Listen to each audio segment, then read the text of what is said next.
Here we go. That might be the only thing to stick around for, or come back, either way. Hello, hello, hello, hello.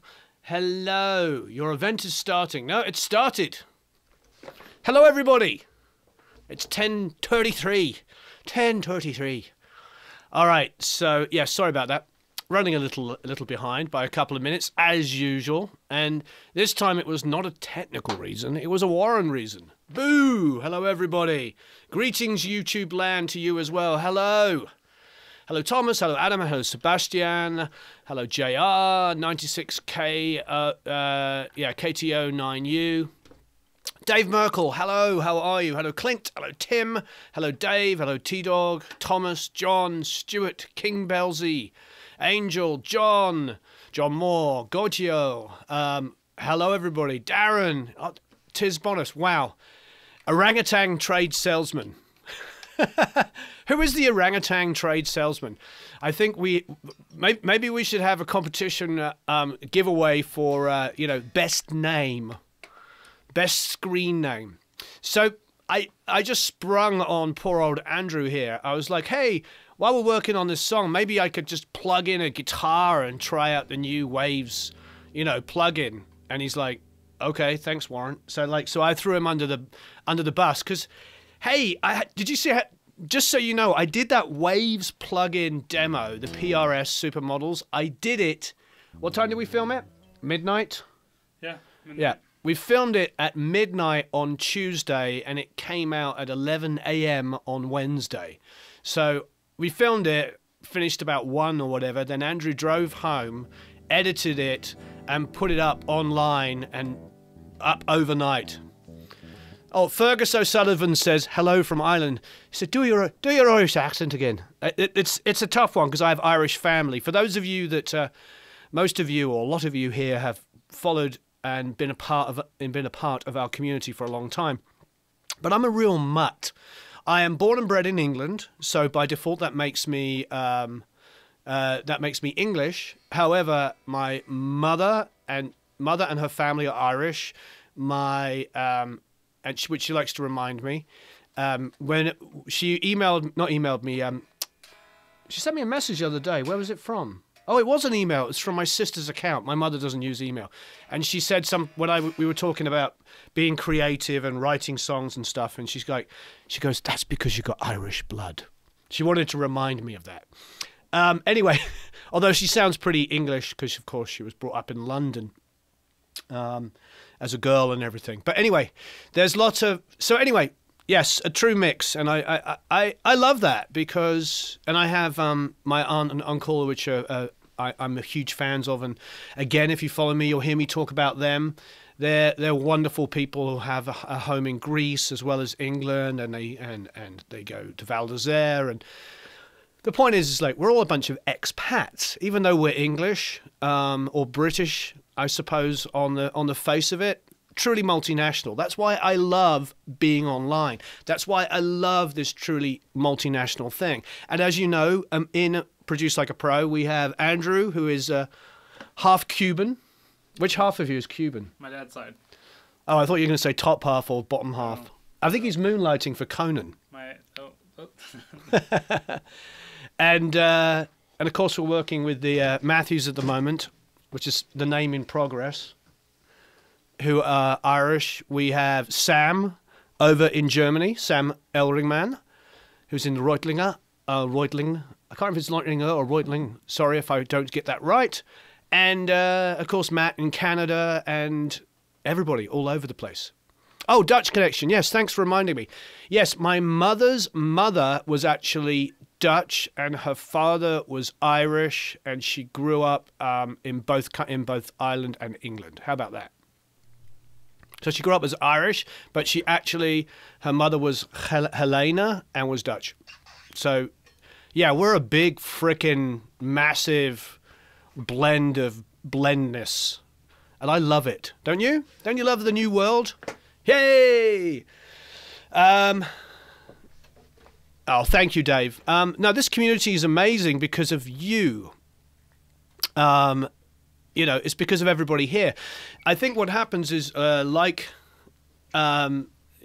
you know, how do you do accent in a text? I have no idea. Yes, and so I do actually have a lot of Dutch family as well. And when my parents got married, they did their honeymoon in Amsterdam, and visited Dutch family there. So I have aunts and uncles in England and nieces and nephews in England, Ireland, and Holland, and it's pretty awesome. Pretty awesome. Yes, Anne, I suppose that's true. However, yeah, we are exactly, as King Belzy says, we are all Heinz 57. That's a whole other conversation if you want to talk about my English family of descent. That's another long conversation that we won't have here. But you can look up my middle name is Mordaunt, M-O-R-D-A-U-N-T, M-O-R-D-A-U-N-T. You can look that up. That is an old family name. Do I speak Dutch? No, but I have family that do, but not me. Anyway, I'll stop waffling on, as usual. Can I say y'all? I don't know. Is that any good? As usual, I'm waffling on. We've got the same song. Oh, yeah, I know. I have Scottish aunts and uncles as well, Elroy. I probably forgot to mention that. Yes, my dad's mum was a real blend as well. Yeah, we're proudly mutts. Everybody's a mutt. I mean, the English is... the English, if you just said you were English, you'd be, you know, mainly Anglo-Saxon. And where is Saxony? Saxony is in Germany. So everybody is. Every single person. It's wonderful. I think if we all break it down and think that way, you're right. Racism, all that stuff just goes out the window.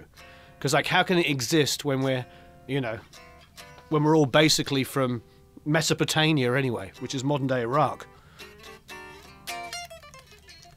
Anyway, here we go. I'll stop waffling. The sun never sets on the... Oh, yeah. All right, marvellous. What have we got going on? Well, we have that same song, with the gallery one, which we went through drums and a bit of bass and did some stuff. Yeah, everybody's explaining what a big mix we are, yeah. Yep, we're all very cosmopolitan here, my friend. Okay, so that, and I might just plug in that guitar to play with it. Just so you know, Ansi says it's about time we all become earthlings. Yes, I think we are. That's a big one. Let's talk about that. So Aretha Franklin died, which is a huge loss. I read this morning when I woke up. I was reading the BBC, and they said that she had 20 #1 US singles. 20. You know what I mean? 20 #1 singles. How incredible is that? What an artist. What an incredible artist. I remember, do you remember have you ever seen the Blues Brothers movie? What an amazing movie. I mean, she's so incredible. Absolutely amazing, yeah. Aretha Franklin died. I mean, what a huge loss. What a huge loss. An incredible artist, and what a voice. I mean, those kind of voices are just God-given. There's nothing you can do about it. You're 18 Grammys. Wow, Martin.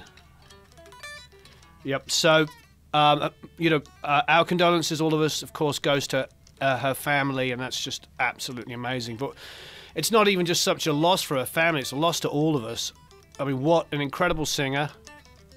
What an incredible singer, what an incredible artist, and they don't make them like that anymore.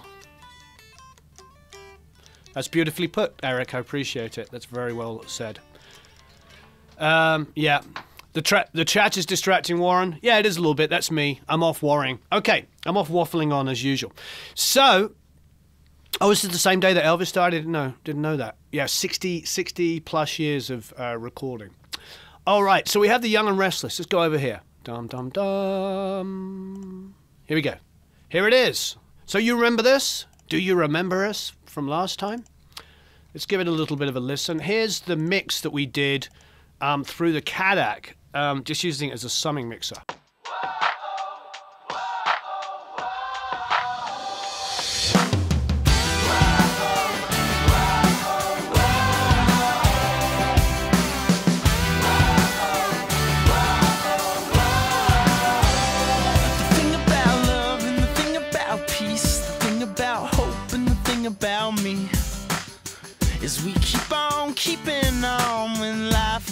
gets hard. You gotta have strength and you gotta have pride, man. You gotta keep faith in the telling you lies. You gotta keep on keeping on when life gets hard. We are the young and restless. Together no one can stand against us. We are the young and restless. We are one. We are the young and restless. Together no one can stand against us. We are the young and restless. We are one.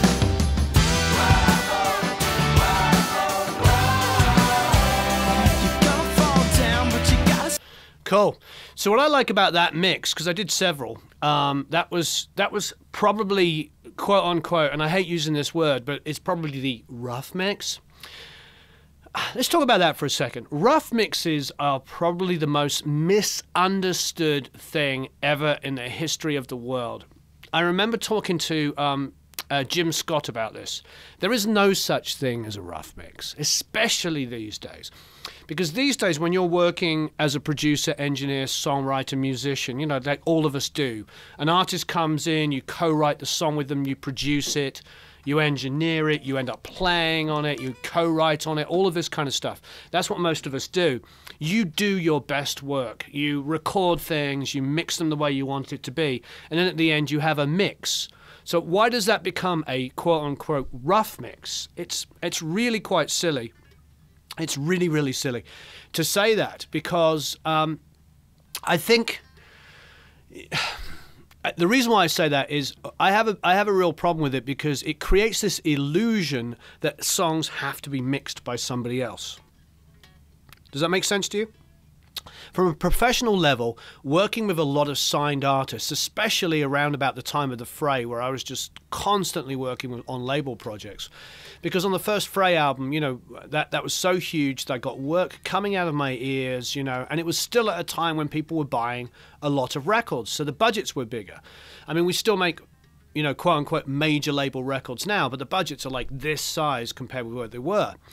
And you would make a record and you'd spend a long time getting it to sound amazing.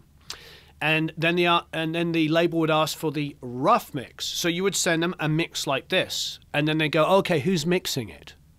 You know, let's see who's available to mix it. And anybody worth their salt would listen to something like this and go, this, you know, this is not a rough mix. No, I understand that, Pat. What I'm saying is, like, it's a really confusing thing. So, and I want to talk a little bit more about it. I understand that that's what a rough mix is supposed to be. But what I'm trying to say is, often as a producer, engineer, you know, songwriter, etc., people take the idea. No, I wouldn't even call it a premix, Tom. People take the idea, I'm trying to make a different point here when it comes to labels. They take the idea that what you have done is not a mix. You might spend a day on this song getting it to sound like that. It's exactly, be careful what you release to people. This is what David's saying. The term temporary permanent comes to mind when you mention rough mixes. Exactly. So what my advice to you, there's a big point on this, is if you're working with an artist, and it says it's exactly, but Carlos, you're making my point. It says that it's not finished. That's all. These are the things. We should stop using the idea of the rough mix. Jim Scott said to me, this is a rough mix. He said, a rough mix is at the end of a day when you've been tracking, print it. That's a rough mix. He said, anything where you stop and mix it is a mix. We've got to. And why am I bringing this up? Because it is my job to help you guys and girls in your careers. Because if you start calling everything a rough mix, then people listen to it from that perspective. I actually had to come down on Eric several times because when we bounced a mix, he hadn't renamed the file. And he sent it to the artist, and it was like, you know, blah, blah, blah, blah, blah, song. Rough mix was written in there. I was like, what did you do? He's like, oh, you know, I just forgot to take that out. I was like, no, you don't understand. We just spent a day mixing this song, and to them, it's a rough mix. And so they're just listening it to a point of view of like, oh, there's a problem with this, there's a problem with that. They're just looking for problems because you told them what to think. So when you're doing mixes, send them a mix. Be careful how you term things, because if it's going to hurt your career if you're telling people you're underplaying. You've got to sell yourself. Sell yourself in the best possible way. Help yourself and help your career. Yeah, exactly. Gautier is saying, good point, don't give that starting point. Yeah, a mix is a mix. Now, this technically could be a rough mix, because after this mix, I came into the studio to mix it. But listen to something. Let's go to the chorus of this so-called rough mix and listen. We are the young and restless. Together no one can stand against us. We are the young and restless. We are... I don't think it's semantic, because I'm just telling you, Emilio, from my experience of doing this for like nearly 30 years, is that if you send a mix to somebody and call it a rough mix, they are not going to listen to it in the same way as if you tell them it's a mix. Just send them a mix. If you're sending them a rough mix, you can fight me on this as much as you like. I'm just trying to help you, of the sort of several hundred artists and labels and stuff. What always happens, as soon as you put the word rough mix in it, they are not going to listen to it in the same way. You can tell me I'm wrong. I can just tell you my experience, because I'm here to help. It's not semantics. It's factual. If you're going to spend time doing a mix, send it to them as a mix, because as soon as you say it's a rough mix, you are definitely 100% putting yourself in a world where they're going, oh, when's the mixer going to mix it? Who's mixing it? You know, and you may have to spend a day on it. So rough mixes should be end of the day, exactly like Dick's saying, sounds like a finished mix. But if I send this to the artist as a rough mix, yeah, you guys can, Emilio, you can fight me on it. I'm just telling you what has happened in the 9 million examples that I've got. Okay, so that's the version that I did. Now, here is the first mix that I did. It's a little lower, but this is on the SSL. Let's have a listen.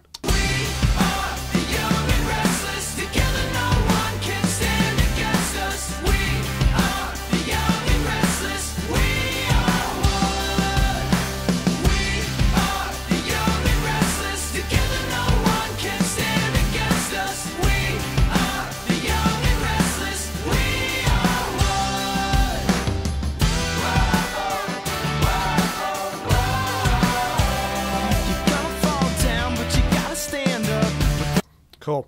I think the bigger point is make your rough mixes rough, make your mixes mixes. If you're going to call something a rough mix, it better be rough. Don't spend a long time calling something a rough mix, or you're going to paint yourself into a corner.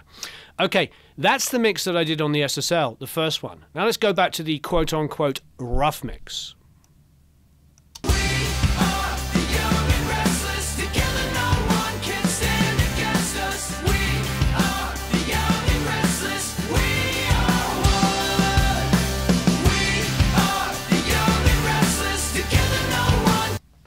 That's a better mix.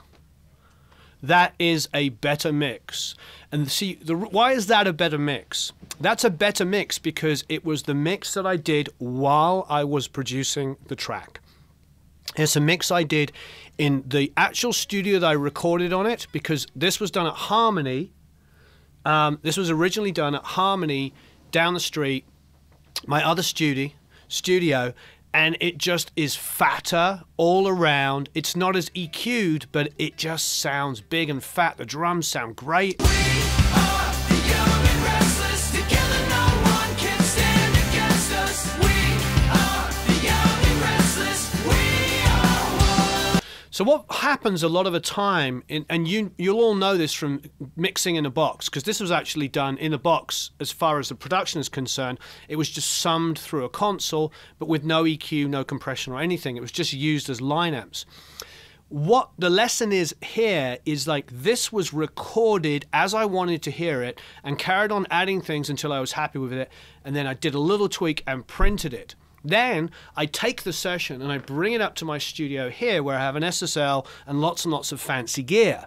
And then I spend a long time with the fancy gear and the nice console starting from scratch, because I have to output it through a console in a different way, working in a different manner. And I spend a long time trying to recapture something that I had on the day. So it's another lesson. You know, it's another lesson. It's one of those things, is like, you give somebody a bunch, and it's why increasingly now mixers are asking for your session, your exact session. They used to always ask just for the tracks. And I remember Michael Brower, Mark Ender, Spike Stent, when you used to send them stuff, they say, take off all the plugins, give me everything flat, I just want to mix it my own way. Nowadays, if you send one of those guys your session, they'll say, send me it exactly as it is. Because they realize that the sound that people are creating now is with those 57 plugins that are on everything. You turn off all those plugins, it takes them a day to recreate the song. So it's such a different world that we live in. So yeah, I don't think any of you that spend any time mixing something should ever call it a rough mix. Call it a first mix, but don't call it rough. Yeah, everything about that so-called rough mix is better. It is better than my final mix. And it's because it was a week late. Well, no, wait there. The 12th, it's December. It's exactly, not exactly, but nearly 1 month later that I mixed it. So it's really, really important to think that. Yeah, and Dick Derry's saying mix as you track. Now, that is what inevitably happens when you're working in the box, and I don't necessarily think it's bad. I know that Tim Palmer, who's one of my favorite producers, engineers, and mixers, he says that. He's like, I am mixing as I go, and he made some of the best sounding records. So there we go. All right, I'm sorry to waffle on about that, but I thought it was just a really, really good point, because I noticed it when I came back here and started listening. Now, we listened to all the drums last time, didn't we? We went down the drums. We flew in some of the samples. We listened to the loop. The one thing...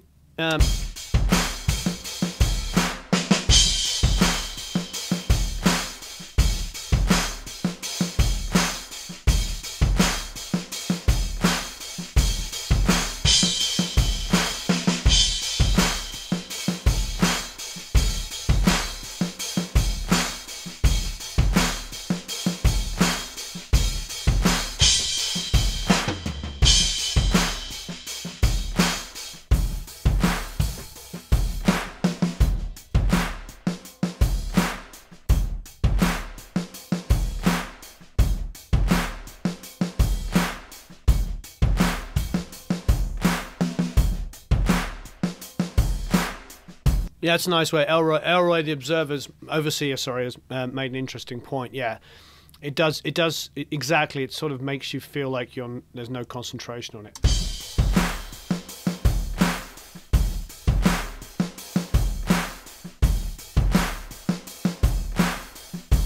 So we did like a stomp track for this.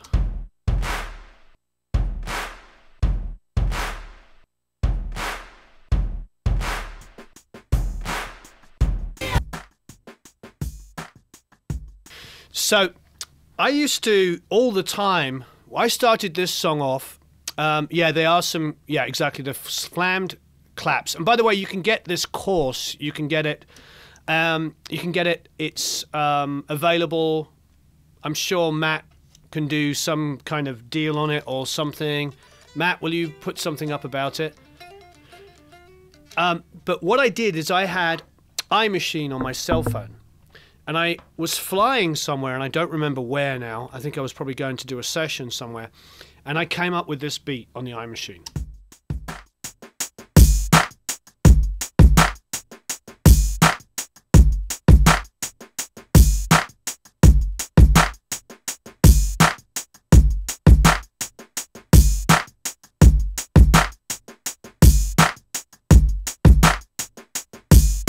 So that's an iMachine.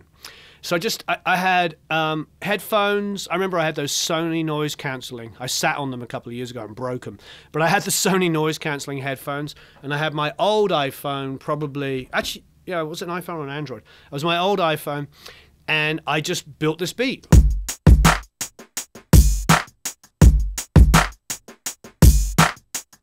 And that was the basis of the song.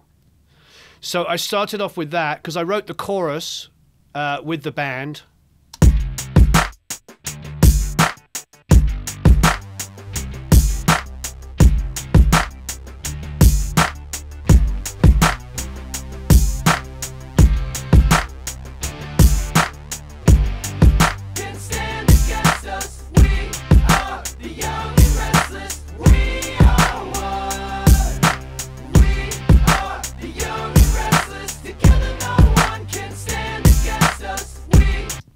Yeah, iMachine.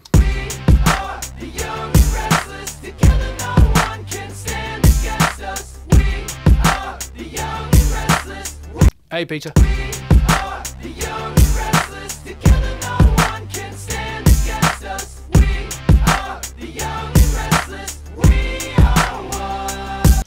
Yeah, all the synths on this were in Pro Tools. Everything was just stock in Pro Tools. The rig we actually had down there for the longest period was super out of date. The bass is just a DI.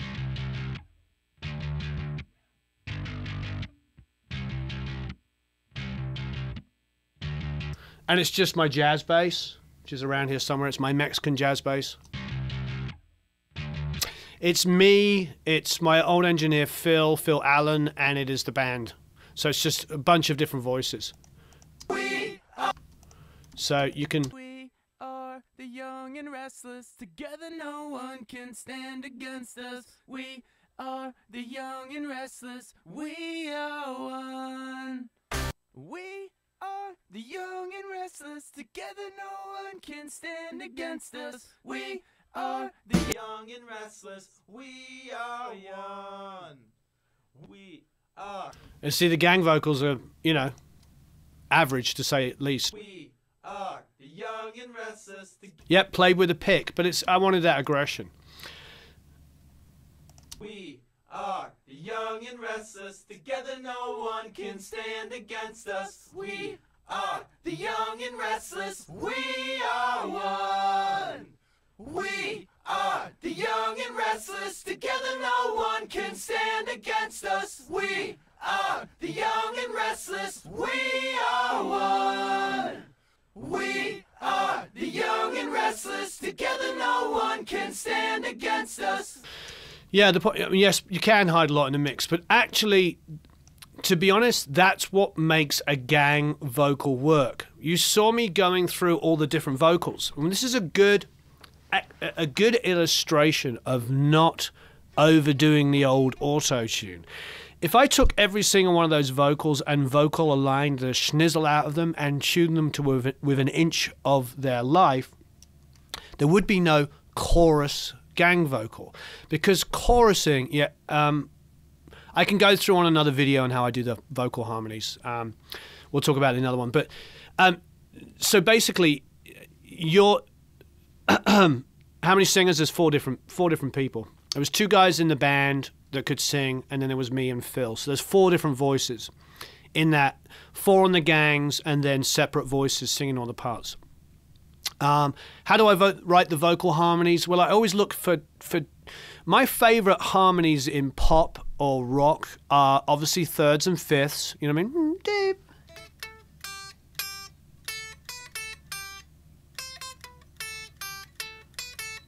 So that's the melody.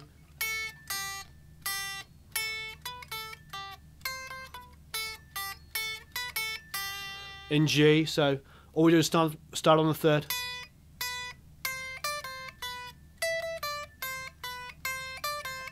So that's just the third above. So we are young and restless together. So there's the high one there, which is really high. But one of the things I like to do, there's no way I'm going to get a 5 above that. But one of the things I like to do is go down an octave. So here's your we, so we are. So you got we are young and restless. So you've got that down there. Okay, octave down, makes sense. I like to do an octave down, third above. To me, that is a great harmony. So you go, we are young and restless. Together no man can be this. You know what I mean? So go octave down, third above. It's a really, really nice harmony. So I'll go lead, third above, fifth above if it's not like excruciatingly painful, but an octave down with a third above can really fill in a harmony. It's not always about building above and above and above. That obviously gets like, you know, some fullness, it gets the higher voices and stuff, but that go down one octave and sing the third above the octave down is a really, really nice harmony. So you hear a lot of that. We are the young and restless, together no one can stand against us. As Wesker is saying there, take harmonies you can't reach and make it an octave lower. Exactly. We are the young and restless, together no one can stand against us. We are the young and restless, we are one. So when you heard as I went through, you'll notice that, you know, some of them were a little out of tune.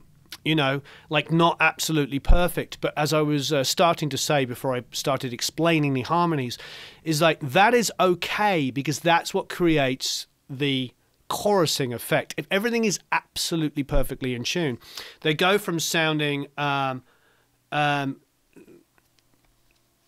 Anthony, if you hate the song, you don't have to be here. It's okay. Okay, so anyway, so the point is like so anyway, so what was I saying?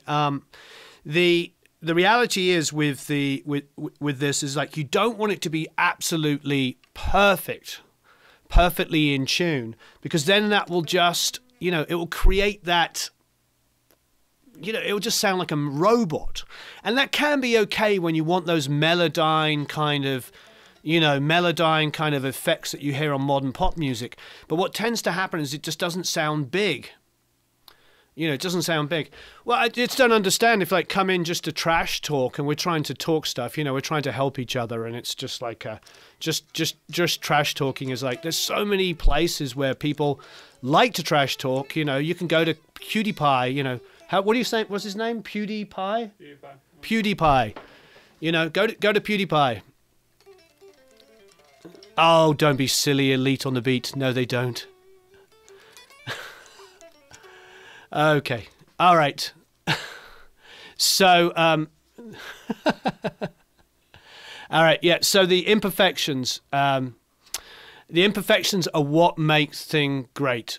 All right. So this is the downside of doing the live streams, isn't it?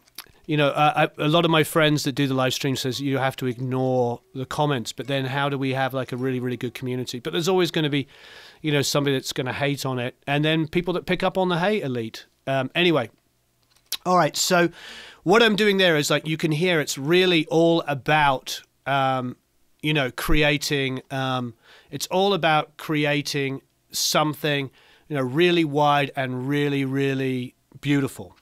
And that's how it works. All right. Yeah, you can do the pitch shifter stuff, but it just sounds really artificial. All right, so let's go on. To me, those sound great. All I would do, to that is create a stereo auxiliary just for the harmonies. Here. So let's do BV's stereo here. Oh, by the way, for those of you that do enjoy it and aren't here to are here to learn, please like and share. That would be absolutely, yes, thank you, John. So please like and share. That would be absolutely amazing. Well, I mean, that guy left 3 comments, and I thought the guys were here to sort of get rid of those things. So it was a little bit of a bummer that we got 3 comments in, and I had to get rid of it. All right, so basically, all I really feel about those is they could just be brighter. And one of the things is about backgrounds is like I don't need the low end. I don't need that super like boomy low end, and I just I want the moderators to handle the trolls, but they won't. I'm not sure if Matt's here or not. Okay. Here we go. We are the young and restless. Together no one can stand against us. We are the young and restless. We are the young and restless. Together no one can stand against us. We are the young and restless. We are the young and restless. Together no one can stand against us. So there you see I settled on, where are we?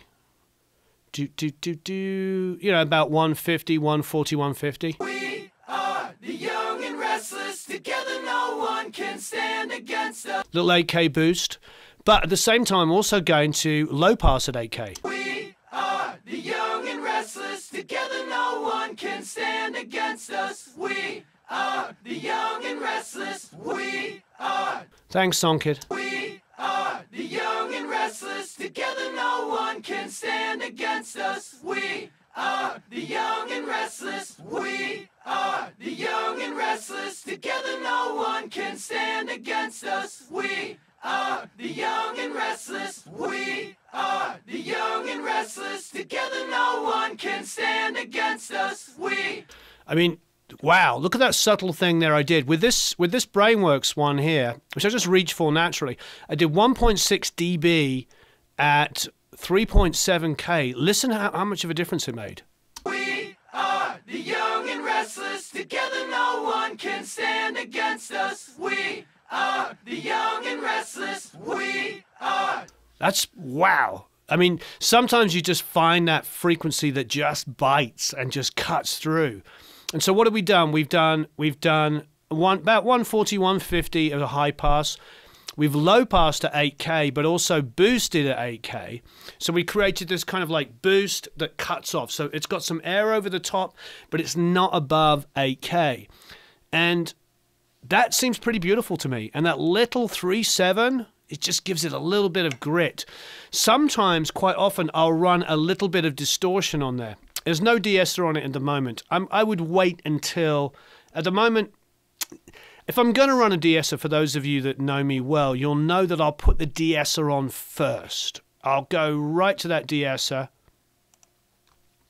here. We are the young and restless. Together no one can stand against us. We are the young and restless. We are the young and restless. Together no one. You have to be careful because like suddenly restless turns into restless. Yep. We are the young and restless. Together no one can stand against us. We are the young and restless. We are the young and restless. Together no one can stand against us. You know, de-essing's an interesting one. You want to be able to use it. I use it a lot to control EQ when I'm boosting like high end. But remember, on a word like restless, it is where all the S's are. So we are the young and restless. Together. That works for me. Now, obviously, it doesn't really matter how it sounds in solo. We're only going to solo to kind of prove a point. Let's see how those backgrounds sound with the lead vocal. Dum-de-dum-dum-dum, while he goes to find the lead vocal. How are you all today, anyway? And thanks, everybody, for... yeah, but you need to listen to In the Mix. Yes, exactly. I mean, I spend more time focusing on the solo and talking about it so we can talk about the tricks and tips. But obviously, listening in solo is not what it's about. We are the young and restless. Together no one can stand against us. We are the young and restless. We are the young and restless. Together no one can stand against us. Now, obviously, we jumped massively ahead there because we went from like basic groove.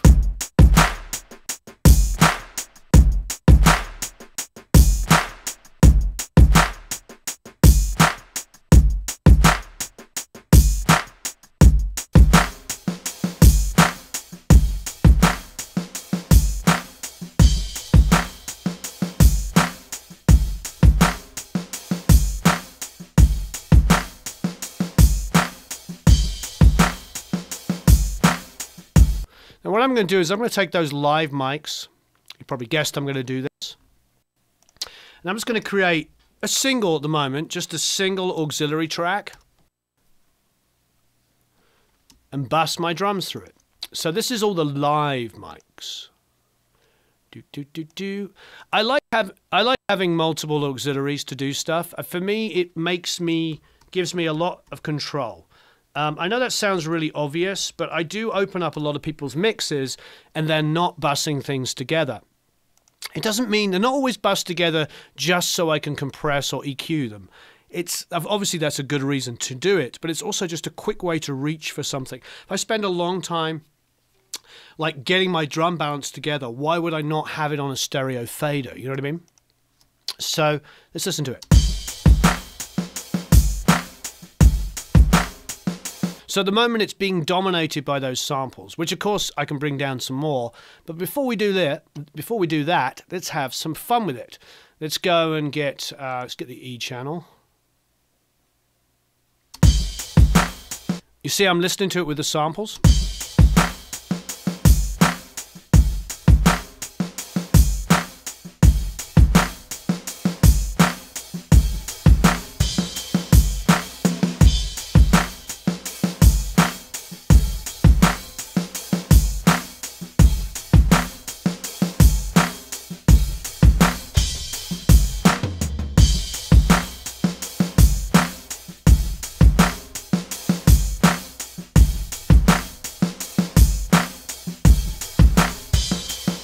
So I'm doing some pretty typical stuff for me, pulling out some low mids at about 350. I'm doing a little bit of a 10K lift, maybe a bit too much there, and quite a big 60. I'm going to come down a little bit on that. That sounds good to me. About 3 to maybe 4 dBs worth of compression. Okay, but I'm going to have some fun with this. I'm just going to go in and slap on a limiter. What? Yes,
I'm listening with the iPhone beat that I built because, quite frankly, that was the main driving force of the track. That's what the track was written around. So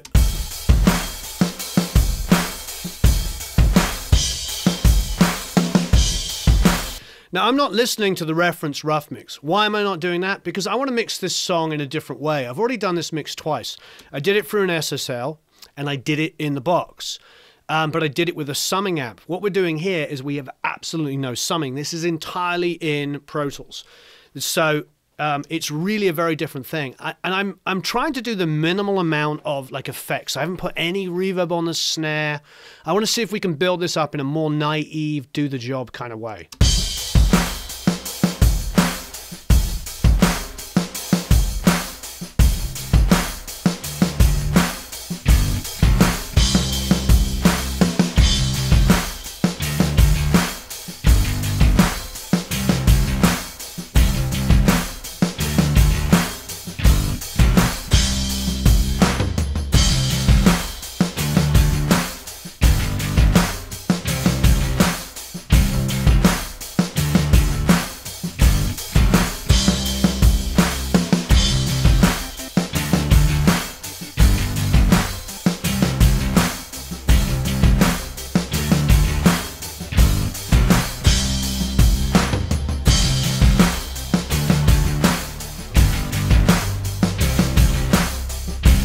So in Lisa, in Studio One, you can't process the group. Now, is that because it's a VCA? Because VCAs, as people are talking about there, are only there to control volumes. Like on my console here, this bus section here are only VCAs. You can't actually insert audio across them. If I want a group, I have to go to the top of my console there and select busing and then bring the buses back up on a pair of faders, which is fine. But those groups there are just VCAs on this 4000. They're not. They don't pass audio. They just control a selected group of faders.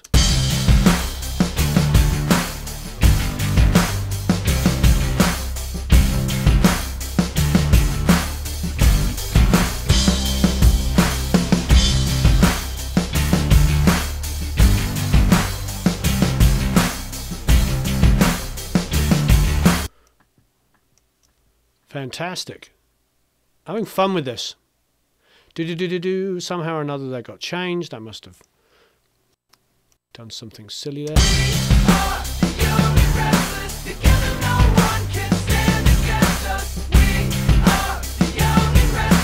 So what I'm doing here, I use the L1, says Zach, many times, talk about the L2. I think the L2 is a little cleaner. The L1 seems to add a little crunch. I actually like the L1. I use it a lot. I use it a lot on guitars and sometimes on vocals at the end of a chain just to get a little bit of grit. I could be wrong. I'm not an expert, but I'll tell you the L1 it's good when I want things to be aggressive and mid-rangey. I like it when I want things to bite. You know.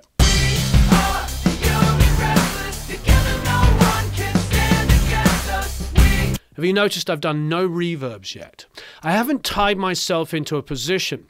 One of the reasons why I won't go crazy on reverbs and delays initially is because if I decided, like there's lots of comments about the snare, if I decide I want to have a massive room reverb on the snare before I have done anything else, then I am painting it's not how I like to mix. I like to get the song sounding pretty big and fat and start bringing in reverbs as I go.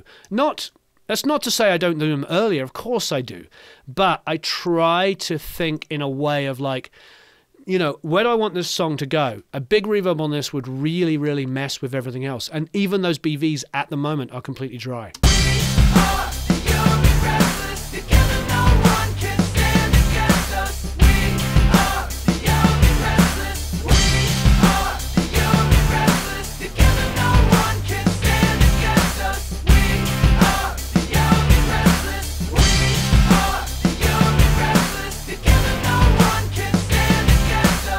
See, what I'm enjoying here is this is more reminiscent of my rough mix, even though I'm not referencing it. It just has a lot of body to it.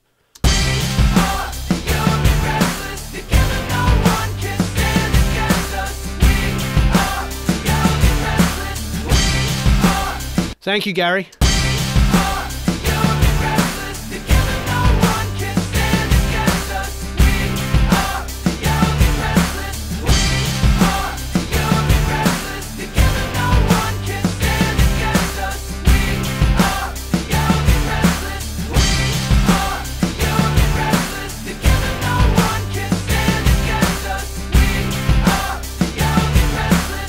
What are you listening on, Jason, that you think the snare sounds like a fart? God bless you.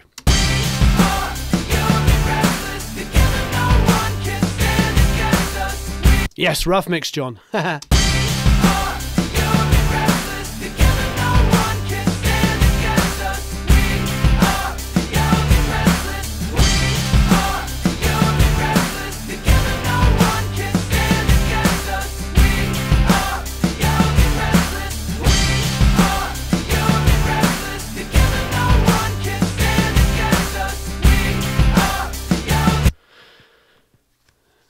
Can you download the song at the Academy? No, but it's going to come in. This song is purchasable. It's not in the Academy yet, but some of the older songs are going to become in the Academy. Did you see that the older one we put in Brad Wood? Oh no, Brad Wood's coming next month. What did we put in this month? Oh, Pete Moreau's.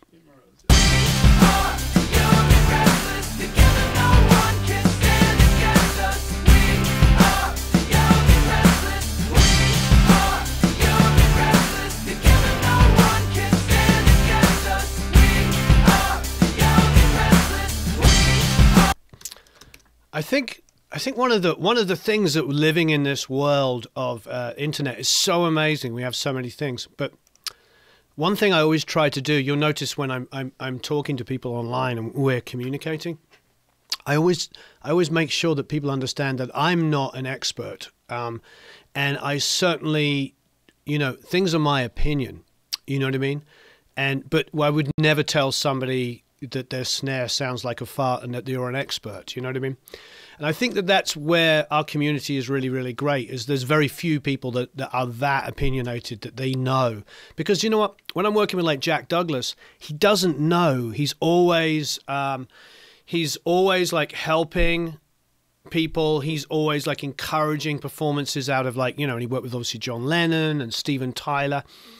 You know, we have all the samples. Oh, maybe it's something else, you know. It's really, yeah, I don't know what's up with all the hate in the comments today. I think it's, I think it's that day, you know. It's either that or you know, either that or it is what it is.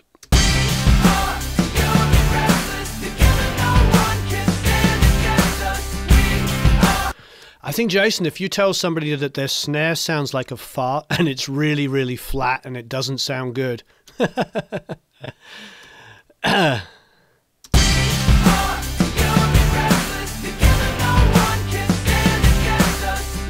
Jason's an expert in farts, yeah.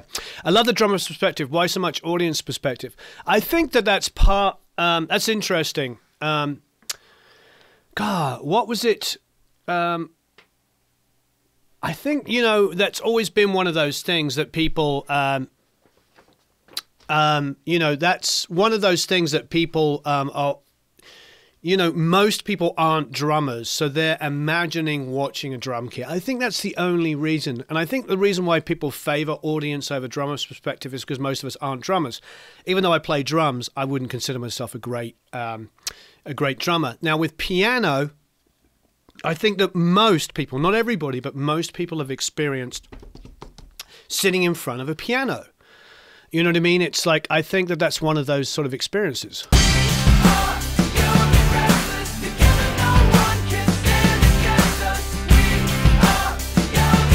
Yeah, maybe Maggie. I mean, that's the thing. I think sometimes, you know, when I get mixing, you know, I might think, oh, you know, I might think, oh, this needs an extra element. Quite often when I'm mixing other people's tracks, I'll add like rhythm guitar parts in there really light if I need to. It's our job to give them great results, and sometimes that does mean doing some extra things. Exactly, David. Keep it positive and be supportive. I mean, the great thing about our community is like a lot of people, as you know, in the academy work with each other and have built careers together, you know.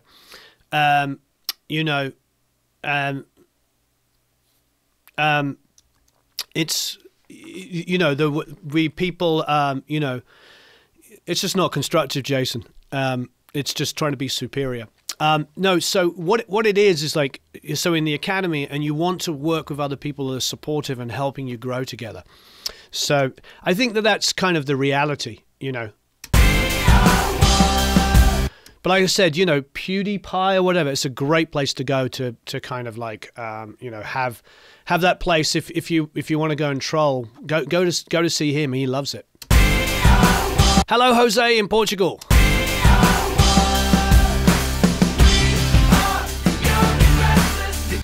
I don't know, Pietro. I don't know if I would know exactly what power metal is. You know what I mean?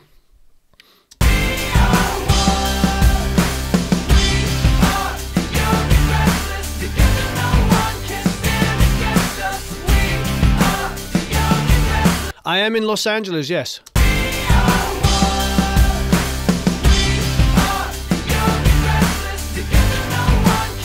Bye, Anne.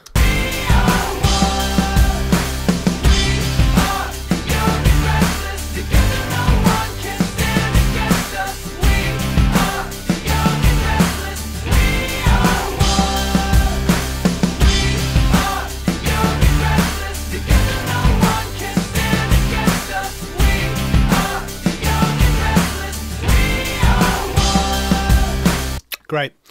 So there's some interesting things that we did here, but first of all, yeah, thanks, Mix Club. I do enjoy the dry mix. To me, it's like that's where I want to focus. I want to get this feeling good, and then I want to make decisions. And I think, you know, if to learn here, it's about like listening to it and then going, what should I do, you know, to help that process. Now, for me, the things that I'm hearing is I want a little bit more point out of my kick. I want a little bit more definition. It's good, but there's a lot of build up in the low mids and a lot of like crossover at 80 hertz, 100 hertz, 110. The snare I want slightly brighter, and I would now choose one of the snare sounds to put a little bit of room on it, just to make it a little bit more aggressive. You know, to stop it sounding like, what was it, a fart?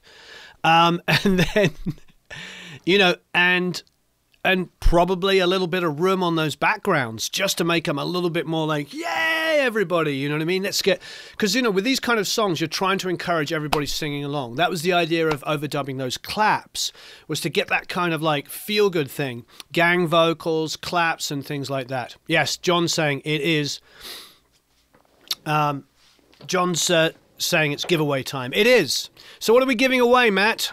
What are we doing for a giveaway?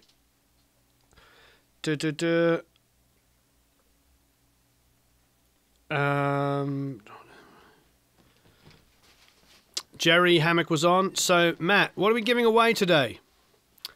Are we doing Academy memberships? Are we doing Academy memberships? Or are we going to give away this song? Oh, by the way, have you checked out the Lancaster audio stuff? Yeah, wait there. I can't do that sound, I'm sorry. Here we go. All right, Academy Yearly membership.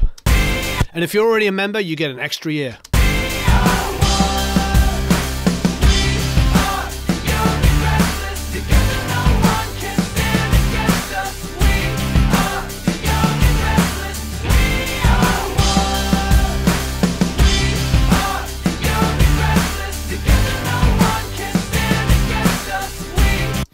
I won't do that.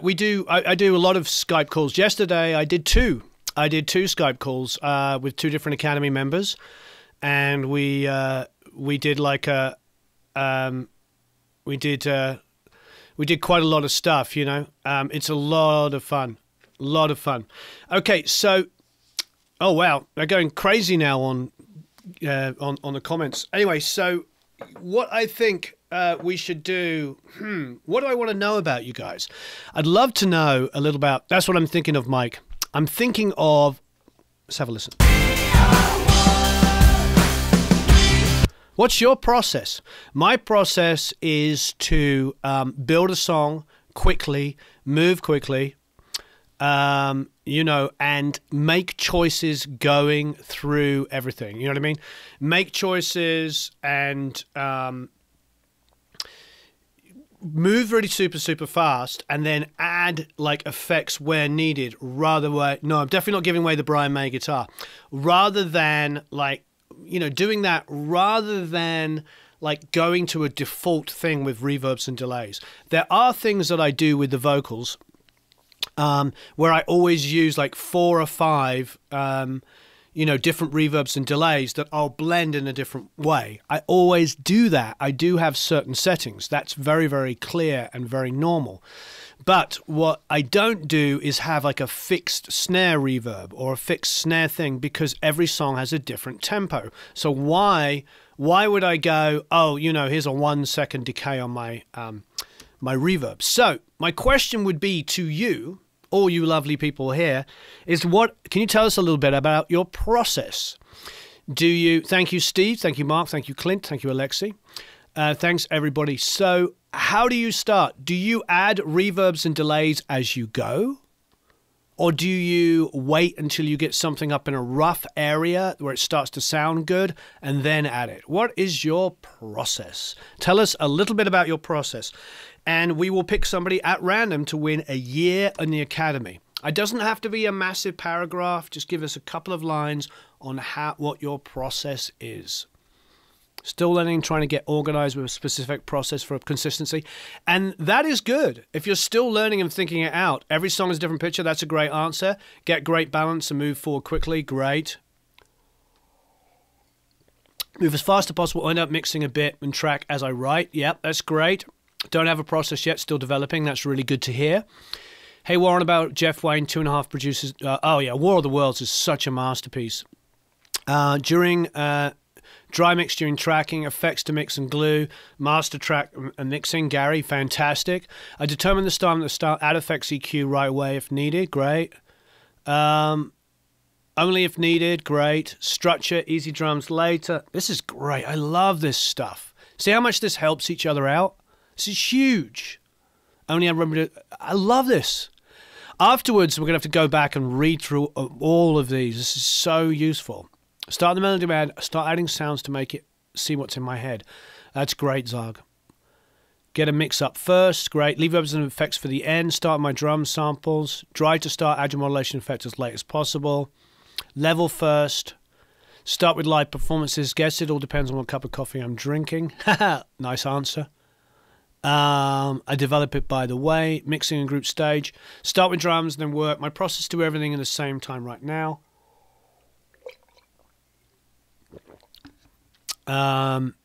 Just a little bit of time. You have reverb. To me, it depends on the pre or post production.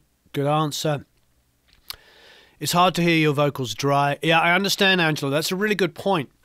It is difficult, and sometimes that is a big part of the process. If you're mixing your own songs that you wrote and produced, it is going to be difficult, you know, when you think about it, to hear your vocal like super dry. Many of us, like myself, I'm not a good singer. Antonio, to enter the giveaway, just give us a little bit of your process in mixing. And if you don't have one yet and you're still learning, Antonio, you could just say, I'm still learning. You know what I mean?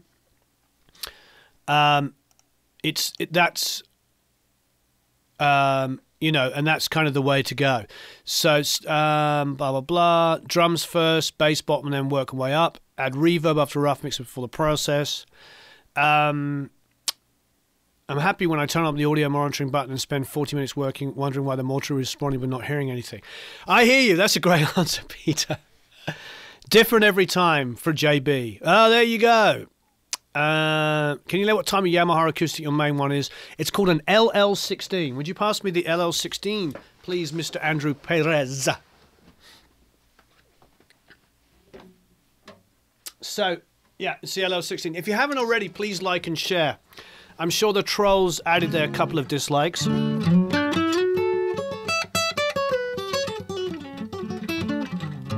So this is the LL16, because you asked, which is a beautiful acoustic. It's totally affordable. I think it cost $5 or $6, but it's solid top. It's gorgeous. It beats out most of the more expensive guitars that I own. And I use it all the time.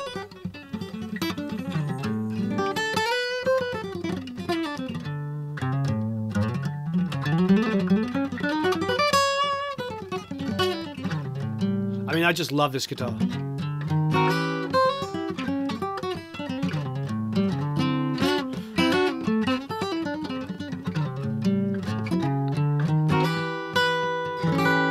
It's beautiful. And that's the Yamaha... Sorry, Yamaha LL16. Thank you, Andrew.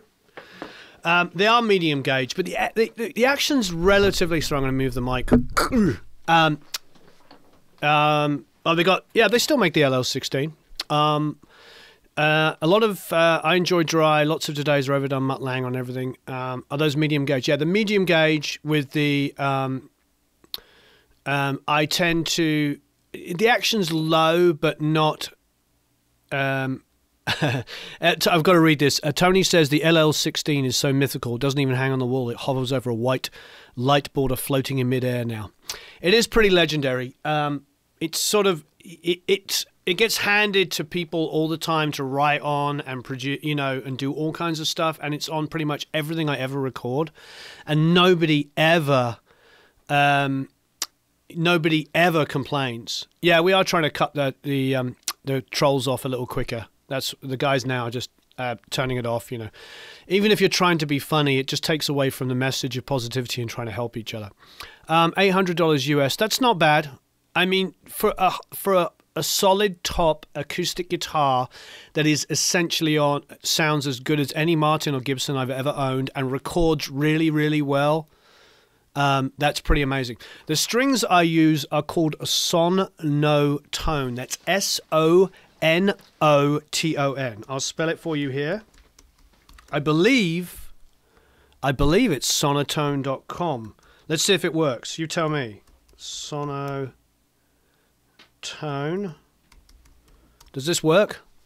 I don't know if you can do clickable links that are outside of the stuff, but anyway, yeah, sonotones, exactly.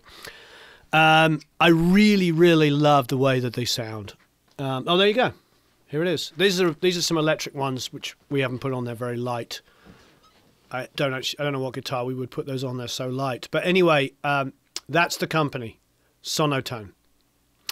They're really, really balanced. They sound fantastic. Yeah, and the Yamaha, I like to get behind stuff. I know you guys know that and girls know that. I like to get behind stuff that's affordable, that sounds phenomenal. Oh, yeah, I know. We need to put on a pop screen. Or what we could do is just run... You know what? I can do better than that, John. I can do better than that. Give me a second. Dum-de-dum-dum-dum. Seeing as I am supposedly somebody that's able to mix. Dum-dum-dum-dum. You can obviously see what I'm about to do. Mary had a little... Look at that. Warren, put some EQ. Now it's like put rather than put. There you go. Yeah, and Yamaha are a... do I like Mexican Strats? I don't have a Mexican Strat, but I do have a Mexican... I do actually have a Mexican jazz bass, which I love and use a lot. It's really spectacular. But as you know, if you followed me, you'll know that I also use... It's over there, but I use a BB 1200S as well, which is a Yamaha bass. But yeah, so I just put a little 200-ish just to get some warmth back in my vocal and my speaking voice, but I went to 124, you know, and just took off a little bit of that. All right, cool. So hopefully next time I go pop, pop, pop on it, your speakers won't go whoosh at 20 hertz because 20 hertz is gone. Yeah, I love mixing in the box. Okay, so please, if you haven't already, can you like and share? YouTube likes it when you like and share. That way, they let other people know that we are online doing stuff. So we've done one yearly Academy membership giveaway. I'll do another one in a second. Wow,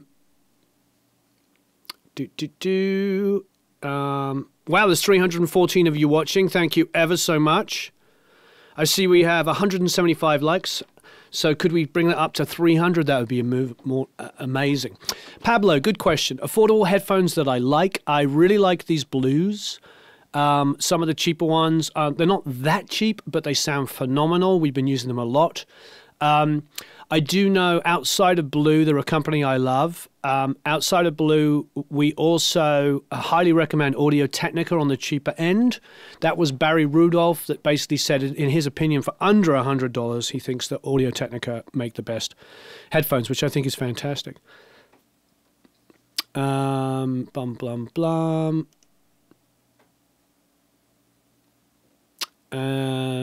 Okay. Let's have a listen. Let's have a listen. Okay, what do we got?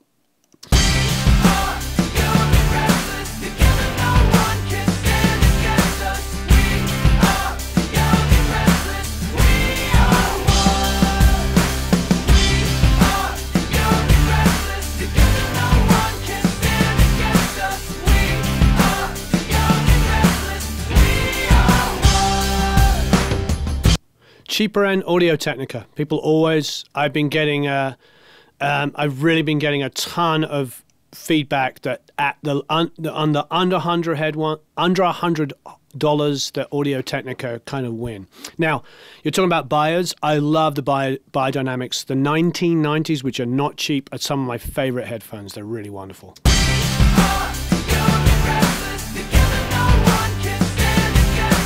So let's do what we were talking about.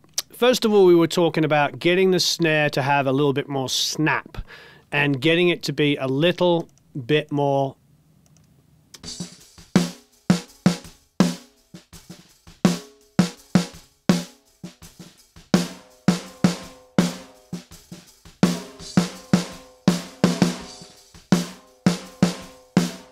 So we could do this. Why don't we do this? Why don't we take those 3 elements there and actually create another bus. They're all mono, so it could go into a mono here. So we're going to create a mono auxiliary, which is going to come in. So this is a sub bus. Does that sound interesting? A sub bus. We'll call it snare bus. And we're going to send that to our drum bus. So we're just sort of inserting this in the meantime. Make sure you have your delay compensation going if you're in Pro Tools. Okay, so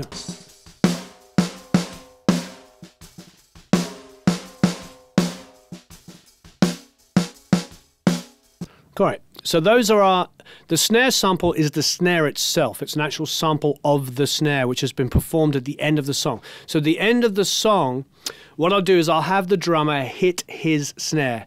Yes, it is. It's a Ludwig. It's a supraphonic. So what we're going to do is we're just going to, first of all, we're just going to do some light compression and EQ like we would do normally. I'm just going to go and use the...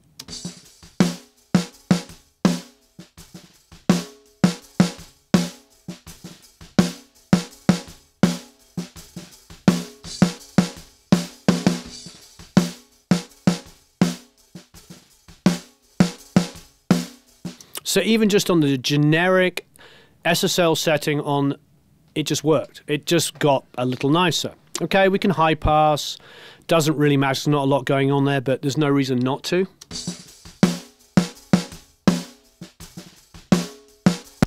I personally like shelving it a little bit above the kick so we can go around about 100.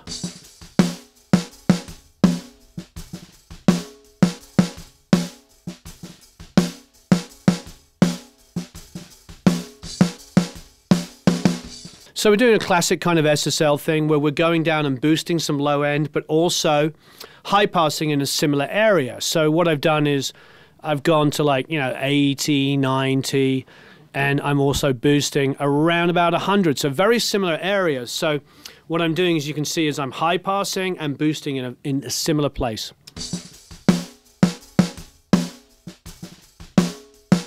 And you're correct, that supraphonic is the most recorded snare of all time. Okay, so a little brightness on the top.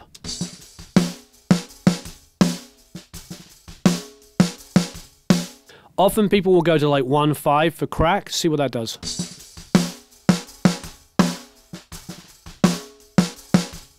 Just a little bit, it's nice.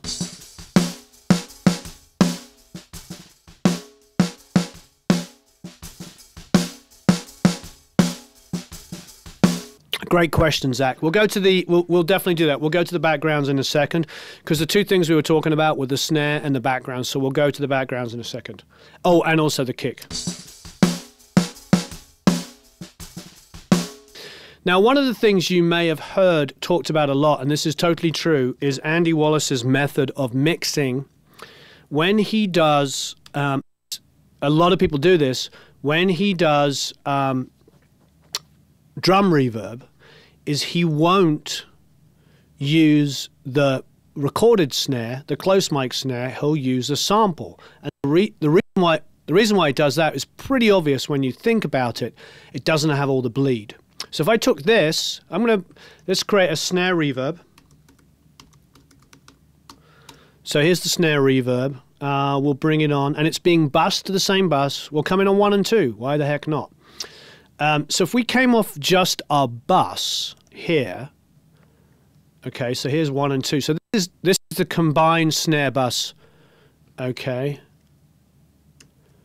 Yeah, the supraphonic is such an amazing snare. So I'm just going to go for something, reverb, let's go for something,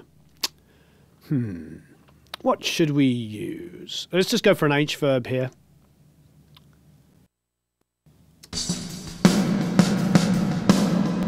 Holy moly. Okay, so that's huge. Let's see what, let's bring that down to 3/4 of a second.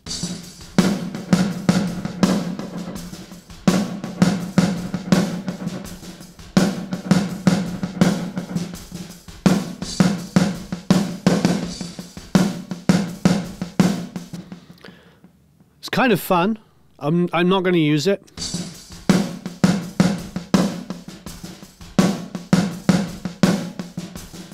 But you see what's happening? Everything is going through there. A lot of stuff that I don't want. So let's just put it on the sample. Move the bus up.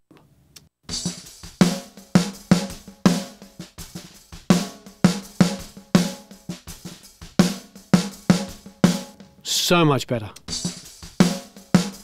Have I used white noise on drums? No, but Queen did on a few songs for their snare. Just because, you know, we're going back to the 70s where they would do anything to help out snares.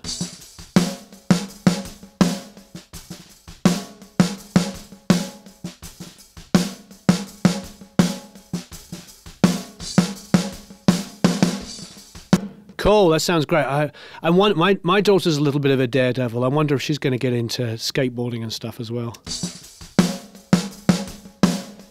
Bye, King Belzy. I know you keep telling me. I'm sorry about that. I apologise. You've been telling me about the Abbey Road plates.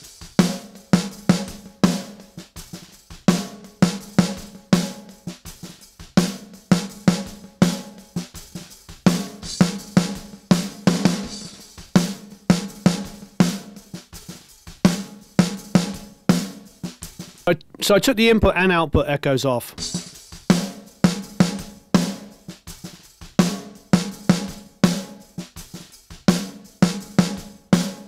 That's not massive.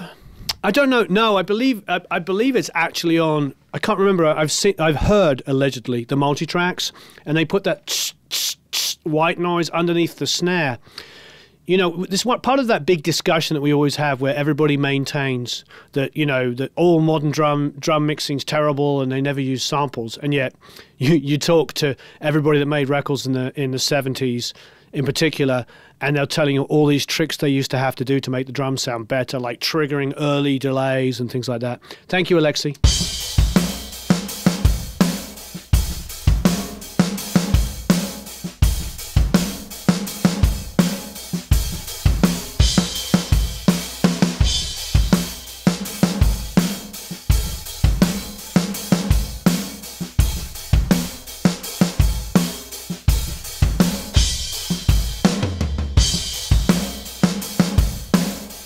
So, you know, the reverb, thank you ever so much. Max, the artist.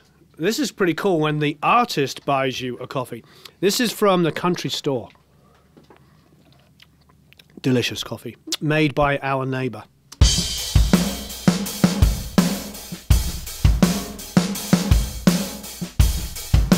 Thanks, Andrew. Yeah, I do love the kick. I'm going to do some tiny things to the kick. So now what we're going to do, I appreciate it. So what we're going to do on the kick is we're just going to get those kick elements there, not the room, and we're going to go to 32 because we use 31 for the snare.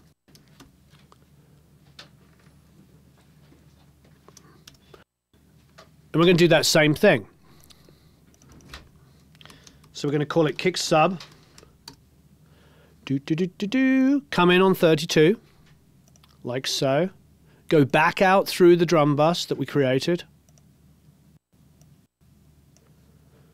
And we're just going to fire up a little EQ and compression, just a tiny bit. I think once again we'll go to an E channel. I know. I'm going to do the Abbey Road thing, don't worry. I mean, I've been to Abbey Road obviously before, but... Well, my neighbour has a business down at the local country store, and she sells coffee down there.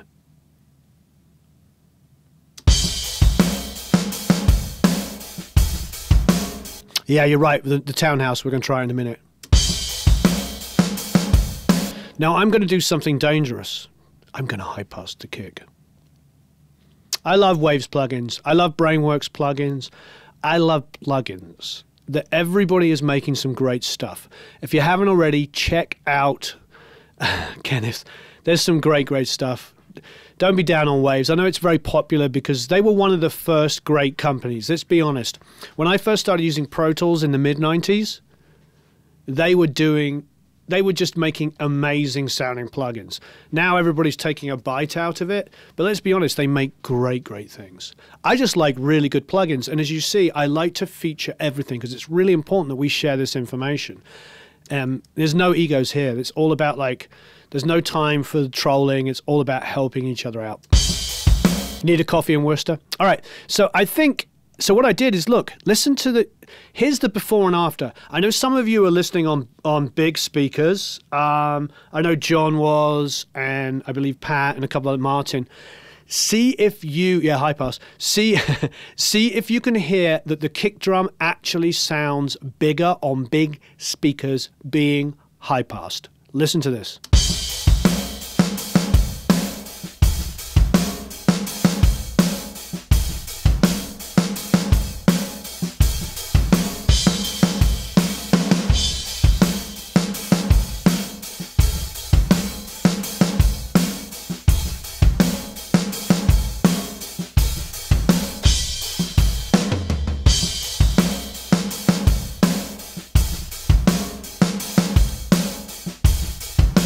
Do you hear that? Isn't that crazy? Isn't that crazy that the kick drum actually, and I know it's subtle and it's probably like a dB of this, that, and the other. Isn't that amazing? It just, it's just like you put that 20 hertz high pass on the kick and the kick gets louder. It gets louder because of that information. That 20 hertz area is just a bunch of BS. It's not needed. It's not needed. And to be honest, it takes up so much energy in your mix. That's why high passing is such an important thing. Now, wow, you can hear it on the Rocket 5s. It's crazy. I mean, I heard that from so many big mixers. So many big mixers. And when I started recording live drums, I actually would take my inside kick mic and use a high pass on it and print it without 20 hertz on it. I started learning from people smarter. Yeah, as Gregory says, subtle but real. Yeah, because it has more low end because the 60 now is like coming up. The 50 and the 60 just comes up. Cool, so now we're digging the kick. Now we're going to come in and we're going to pull out some low mids.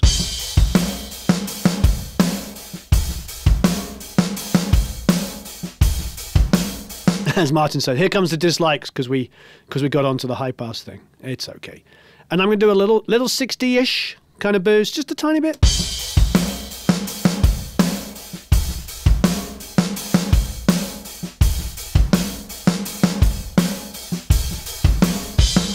Yeah, it's crazy, isn't it, Todd?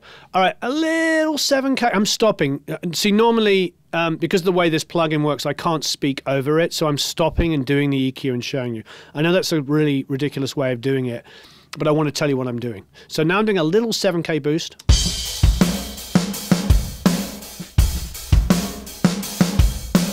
Tiny. Another area I like for a more classic rock is a little 2.5.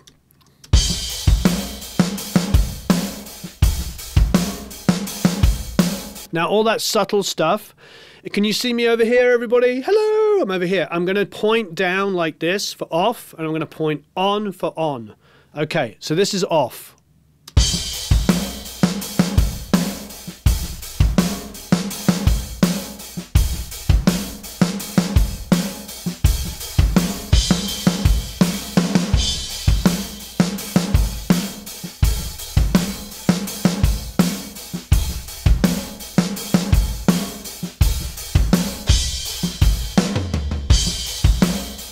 Isn't that crazy?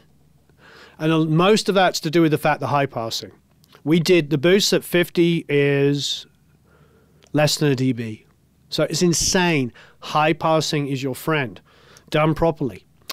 Yeah, it's a huge difference. So, and it gave me a little bit more definition because when we were listening back, we were saying we needed more snap on the snare, we wanted a bit of reverb on the snare, and we wanted that kick drum to have a little bit more snap itself. I'm actually going to cut some more 350.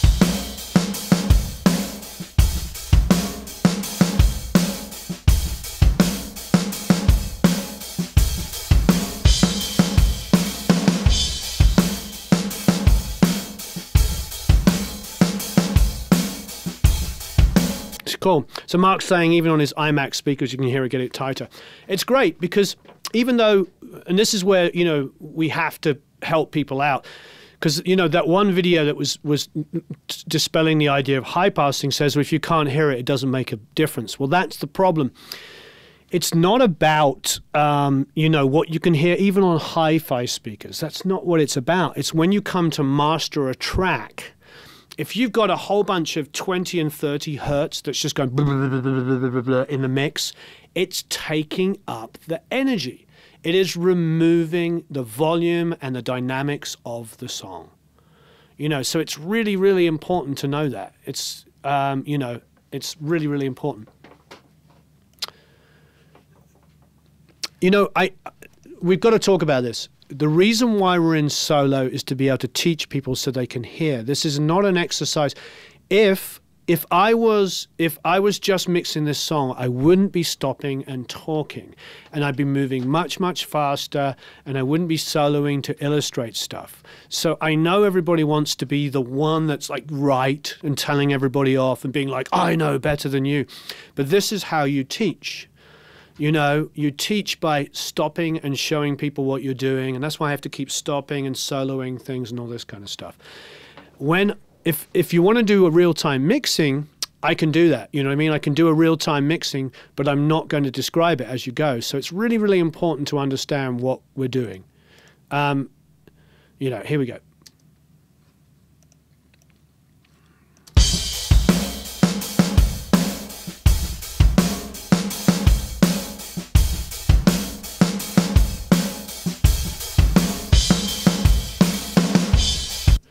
So, yeah, here we go.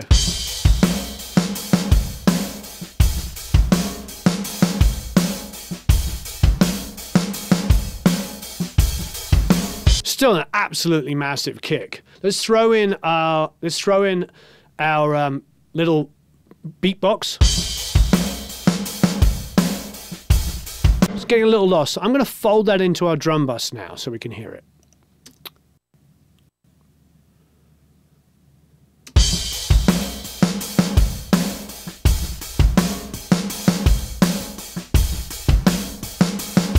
Yeah, I agree. Not hardly. Yeah.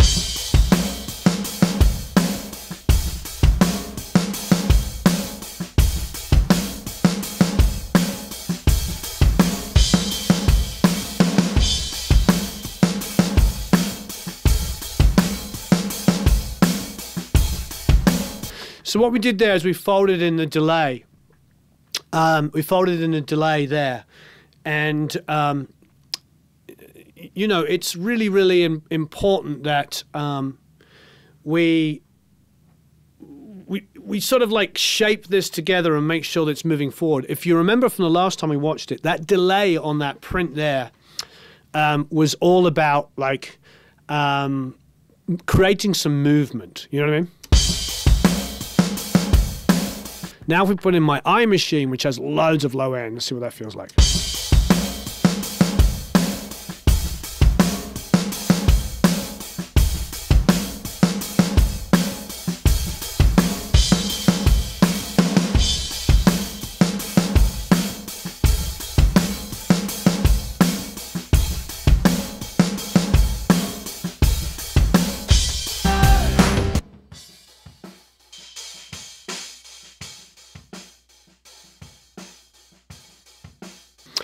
Now I'm going down that crush mic because that's just kind of killing me on the hi-hat. So what I often do on drums, and this is really folded in. When I'm folding something in, it means like if I've got like high percussive moments that are like going tick tick tick tick tick, I don't want them necessarily to be like taking my ear away. You don't want it to be like, you know, something that's distracting. I want it to be tucked into the sound so that it just like feels like, you know, it's moving.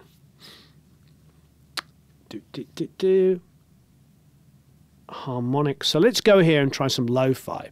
So you can use decapitator, you can use lo-fi, but look what this distortion does.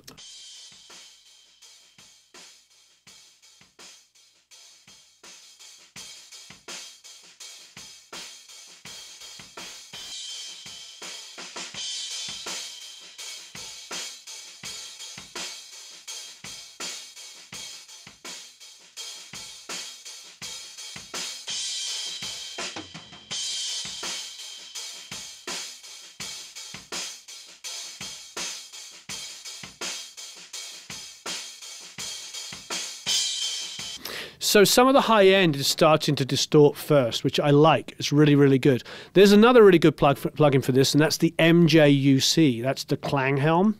Let's just see if, I don't know if we have that in here.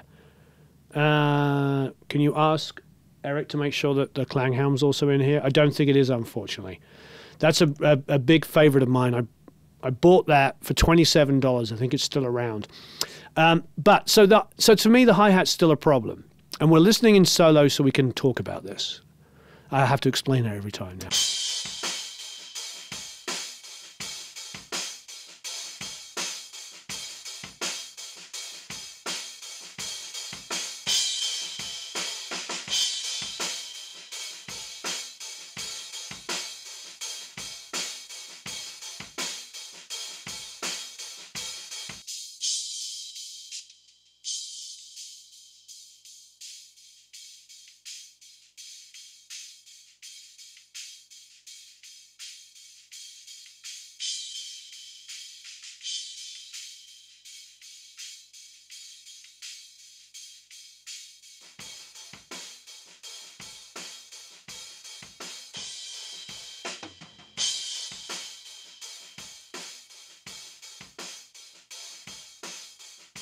Unfortunately, this isn't going down a little bit further. So what I'm going to do is, there's some 2K in the hi-hat, but now what I'm going to do is I'm just going to duck a little bit of EQ out of it.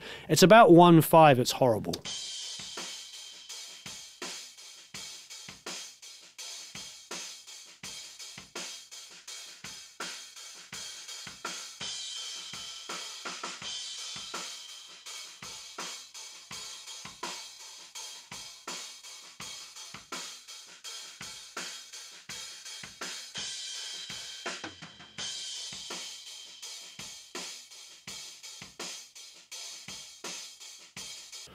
And I'm actually going to go above it here as well.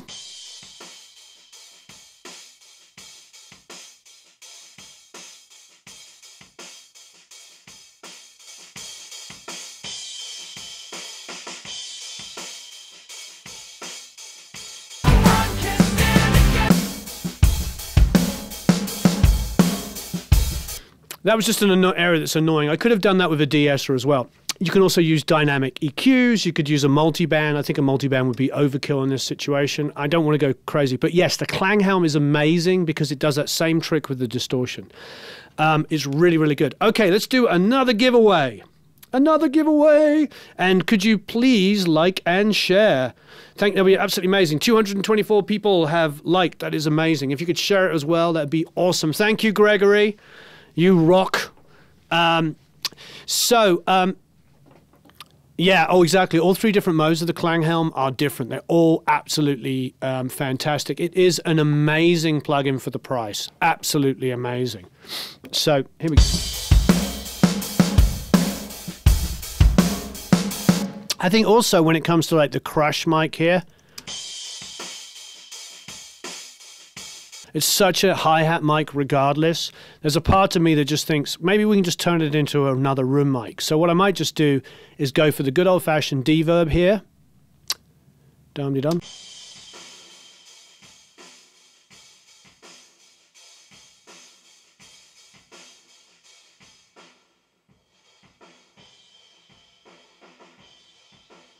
See what I did there? 3/4 of a second, high frequency cut, listen. See what it did there? Can you guys and girls hear that? Here's it off. Unbearable hi-hat, even with de-esser and EQ. I put a reverb on it to make it a bit bigger at 3/4 of a second. Stock plugin. Use the high frequency cut, and now listen, see what we got.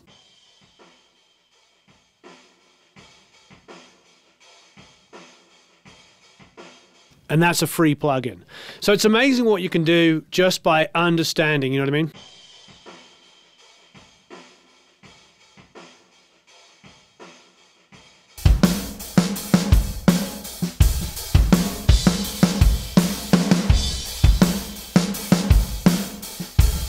Oh, I agree. Just kissing that MJUC is amazing. So The thing about the drum sub that I'm hearing is that it's amazing. I've got 3 dB at about 10K, but it's not as bright as I want it to be. So I'm actually going to go up to 7 here.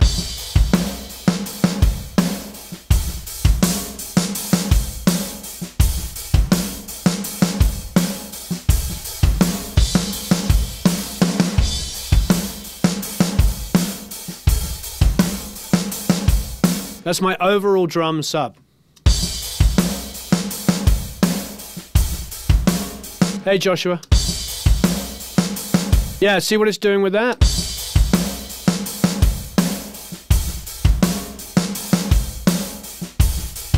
So what else could we do? We could do some parallel. We could have some fun with some parallels. So if we do duplicate that drum sub there, okay, we could go nuts. We could go nuts. So this is the parallel on its own.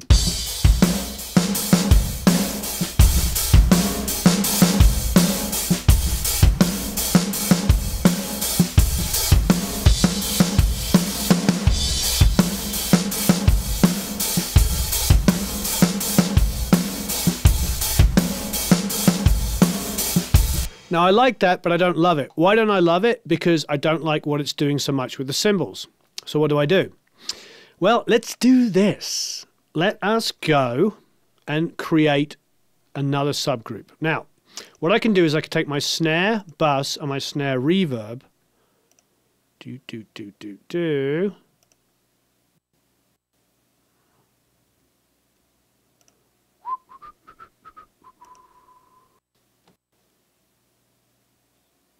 Okay. Oh, look at that.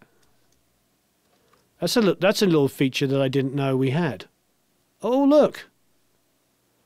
Ha ha ha. So that's control option. That's new. I didn't know that. That's going to be really useful. Thank you, Paul. I'm glad you enjoyed that. So all I want to do here is wow. That's pretty awesome. Is I've got 29 and 30, and I also want to... So what I'm doing is I'm going out 29 and 30 and 31 and 32 at the same time. And I'm going to do that with the snare and also the kick. So I'm hitting control on my on the Mac. I'm not sure what you guys are using. I'm also going to send that kick room as well to 31, 32, and the snare room. So this parallel bus now is not the whole drum mix. It's the kick and the snare with the room tones. So let's have a listen. Okay, that was interesting, wasn't it? Dun dun dun. We went into overload. So what does that mean? Something's amiss. That's very unfortunate. Sorry about that. I don't know why it's doing that. We might be in a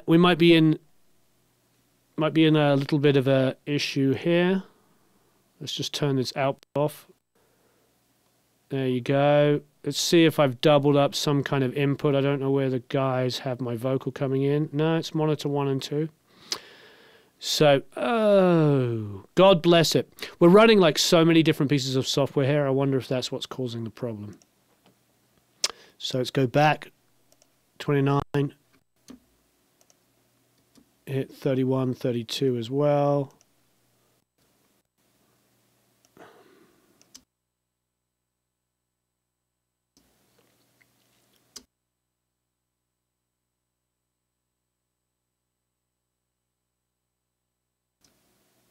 Yeah, something's feeding back there. 29, 30. Hopefully it's not a restart situation. 29 and 30. Huh. Might have to restart. Don't really want to restart. That would be a bummer. So what you can do is you can take it out of separate off. I like to create separate buses. So I suppose what we could do, this is, depending on the delay compensation, this is not how I would do it, is I could take it by just going off the snare bus here, say for instance, go with 33 and 34 for instance. Let's just see whether that likes it.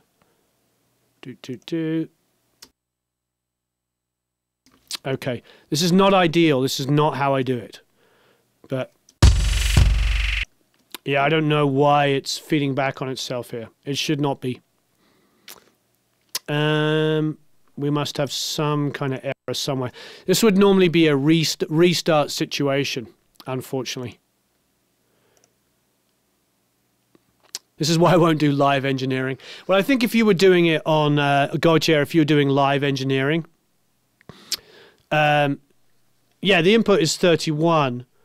That's fine, but what I did is I just changed that to 33, 34. Did you notice? I know, Zach, but it's on 33, 34, and it still did it. There's something going on, unfortunately, that is a restart situation. We don't have that much routing. So what it is we have 33, 34 down here, and it should not be an issue. If it's 31 on there, we shouldn't have had that issue. I'm not sure why it's... no, it's not 31. It's 33, 34. You see down here? You don't name your buses when you're trying to teach and explain. And this is what I'm doing is I'm making up stuff as we go. We're doing apps. You know, we're trying to do different things. If I shut it down, we'll shut down everything while we're doing it. We'll have to shut down the computer and restart everything. I don't want to do that. So we're going to keep going. Okay, so we're just going to keep going for the time being and just scrap that idea because I don't want to, unfortunately, stop working. You know. Yeah, we're in Pro Tools Restart.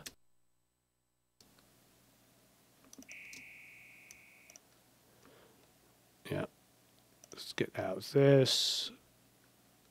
Aha, that's still in there. There you go. There's the problem. You were right, because I still had one going in there. It's quite all right. We all make mistakes. This is what's great. You know what? Do you know what I always say? There's no experts. There's no experts. And I messed up live. Yay! I messed up live. So you were right. I had left one of those mistakenly in 31, 32. I had mistakenly left it in. There you go. That's what I did. It's out of my sadness for Aretha. You were right. Even though I had seen that 3132 was being used, I had accidentally left one in it and I had messed it up. There you go. The guy's an idiot. I am an idiot. All right, so let's try it again. Going to 33, 34 as well. And now it won't be up. Yep. See how I am? What do we always say? There's no experts here. Crisis averted, yes. Yes, I was in massive crisis mode. Okay, here we go. We are the young and restless. I love it. Okay, so 33, 34. All right, now there's no reason why it's doing it, and it's still doing it. Let's just see if I've still got something set to 31, 32. No, I haven't. No, I haven't. And, oh, yeah, I have. Up here. Look at me. Still on it. 33, 34. And do you like this? Learning about busing? And yes, if you've got one way of working, you can do that.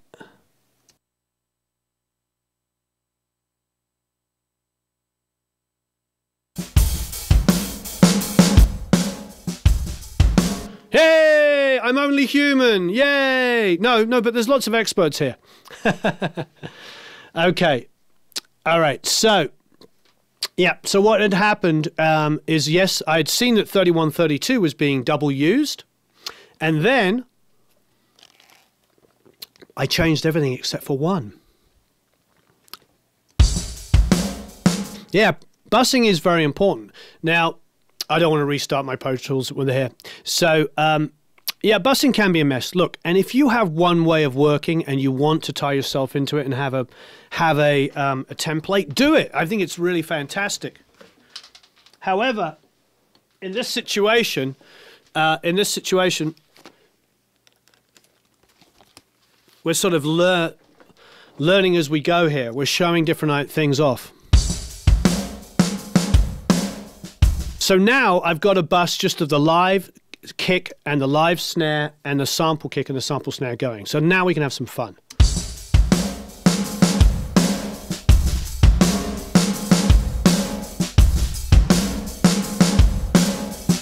Yeah, exactly. Staying calm. There's nothing worse than when you have an artist around you and you get all panicked when something goes wrong. You know what I mean? Yeah, I'll do another giveaway.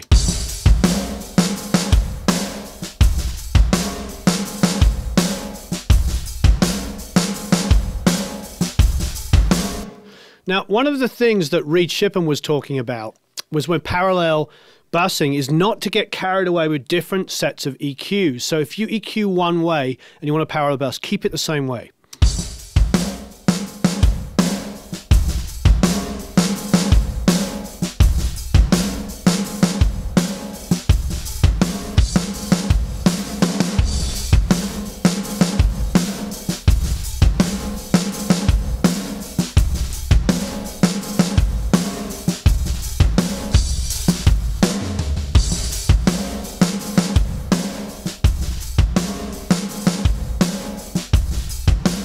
So a lot of energy is going on there. I like it. I actually could trash it out even more, even though that's insane.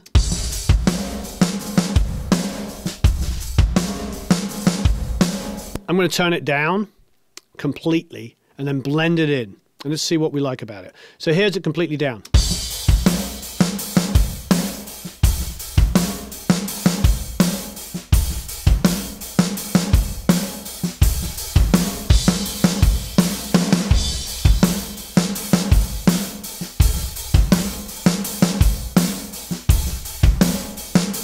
Yeah, keep calm and carry on.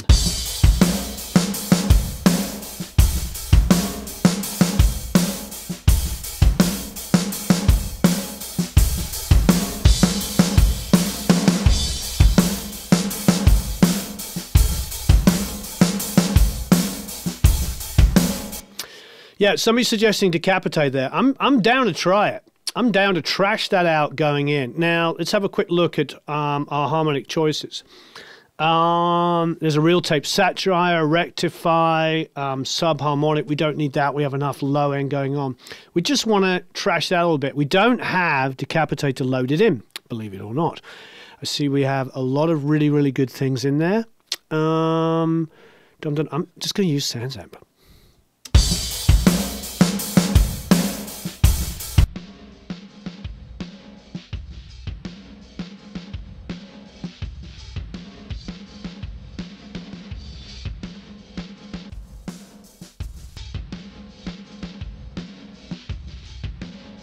Oh, I love that.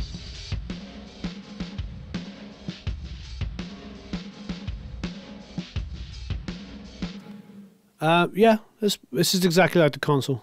There's the release times there.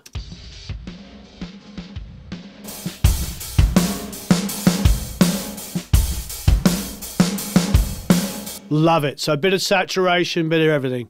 Good idea. Yeah, we don't have Decapitate loaded on 12 yet. We will do.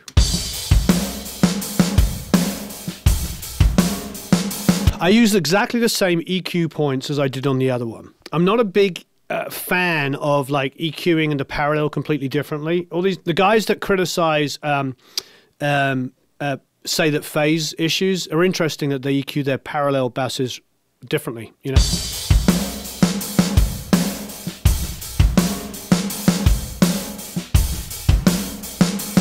Yeah, I wish they had SansAmp for other ones as well. I agree, Scott.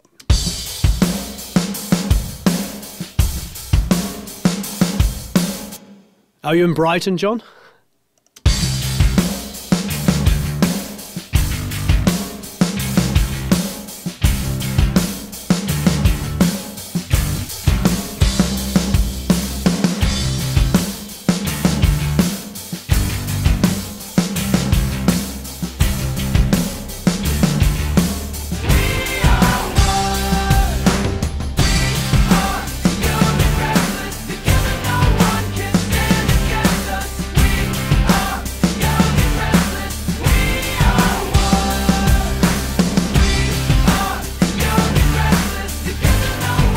Cool. Starting to sound like a mix. And we've been doing, if you notice, we've been doing light things. We haven't been going absolutely nuts. At least I don't think so. Maybe for some of you this is a lot of work, but it's been more about listening, a lot of talking, a lot more talking than I normally would do, obviously. We are. Oh, a Queen reference. No, sleep. Or to Hammersmith, thank you. That would have been a Motorhead reference. Okay, so all I'm going to do is I'm now going to create... Oh, I'm down with Queen references. We can do those all day. And yes, I do have to get a pop screen. I apologize for that. Okay, so now what we're going to do is we're going to come out of 3536.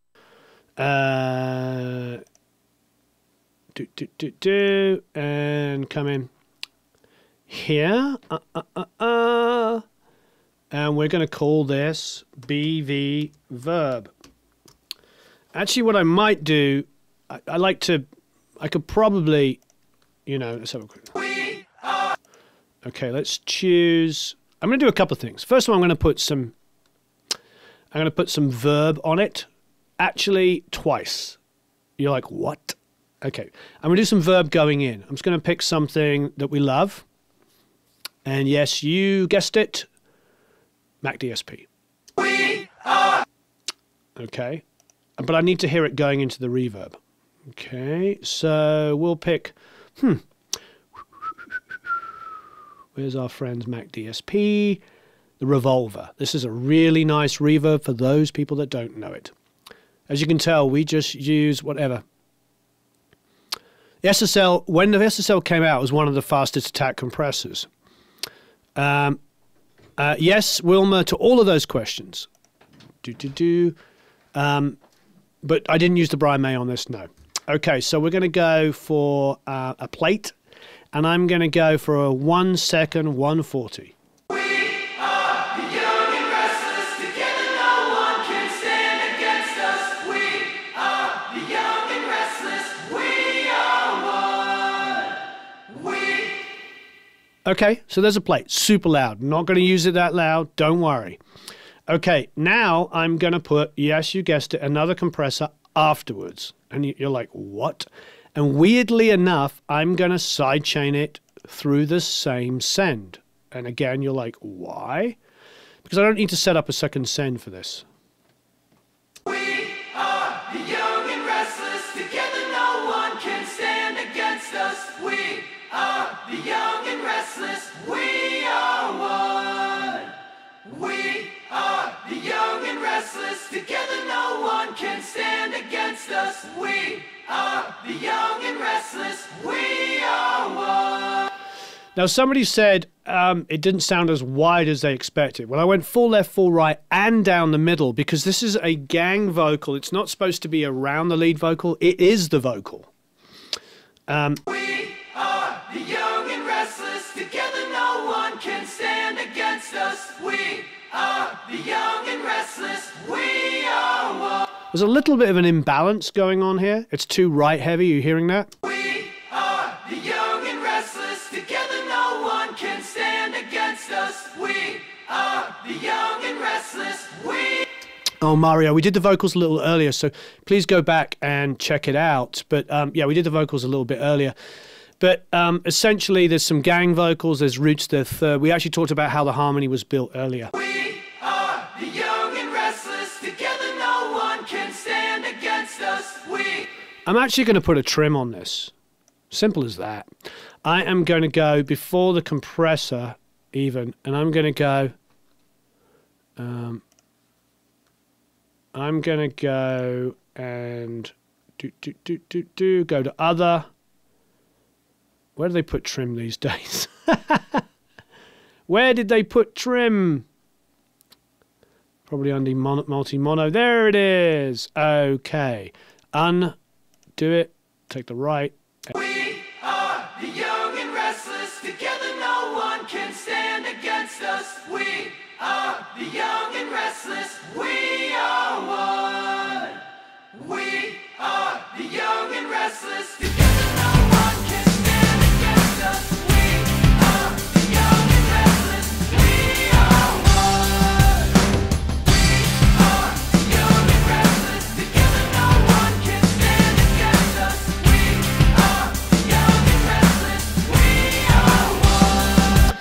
Now, that's interesting you hear it that way. That would be the characteristic, John, of the reverb.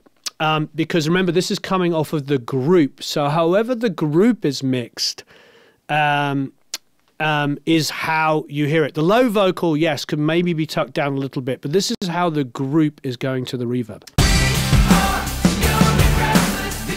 As John was saying, yes, there was a third up harmony, but it was an octave down with a third above. So it's basically one octave down, third above is what gives it some of that kind of thickness. Wilma, it's fine asking all the questions. I love the questions. I love it when everybody's helping each other. It's we had a couple of people, you know, trying to be superior, but ultimately this is just all about us helping each other, and it's so fantastic when you do that. And that is what is amazing about this community. You are incredible, just helping each other.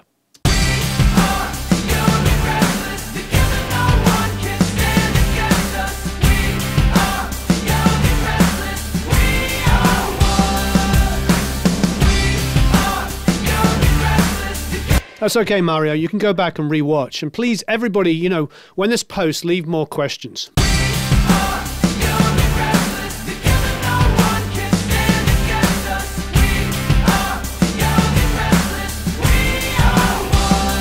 There's a part of me that wants to trash that out a little bit. It's a tough one with SoundsAmp because there's no blend control. So if we go here and go and find something, what can we use? There's so many different things these days. I mean, there's lo-fi, of course. There's Vitamin, but we don't have the Decapitator loaded on here, which is going to be coming soon. Should be in here. It's not. There's Futzbox. Let's have a listen to that in the whole mix. It's going to take a second to load. We haven't loaded it before here. Okay, so it's going to trash it.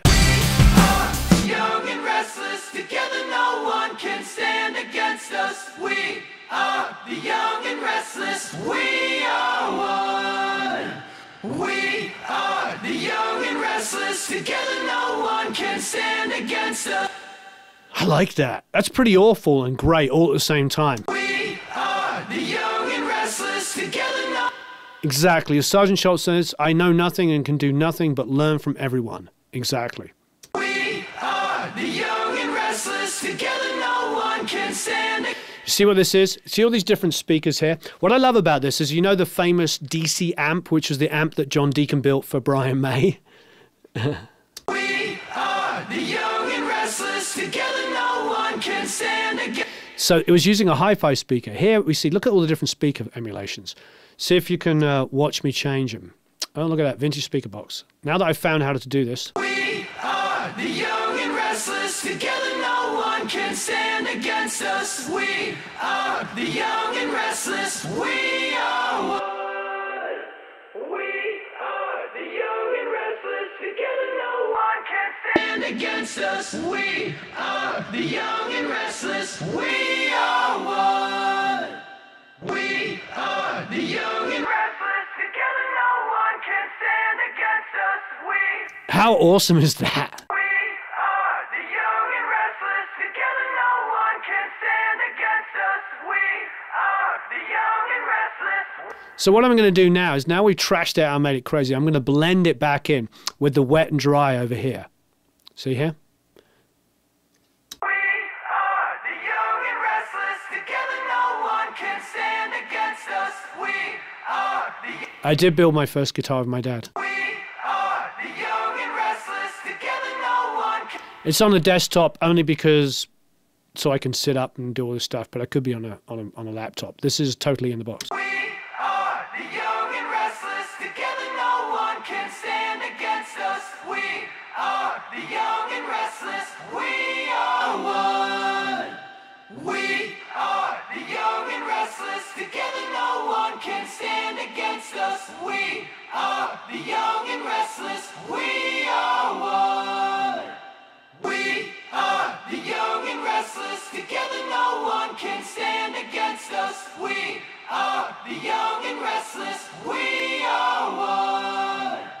We are the young and restless. Together no one can stand against us. We are the young and restless. We are one. We are the young and restless. Together no one can stand against us.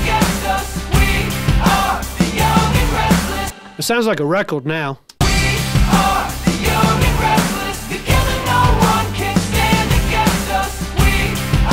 Exactly, the wet drive knob. What we did is we got that mid-range, we like, wow, you know, toughened it up with that great plug-in on that Futz box. I mean, what a great plug-in. And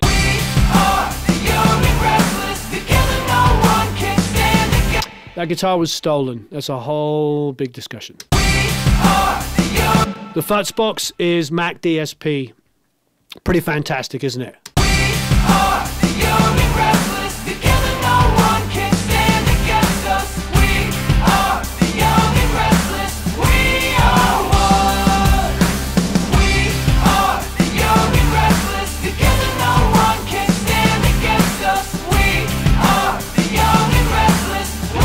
Yeah, Mac DSP.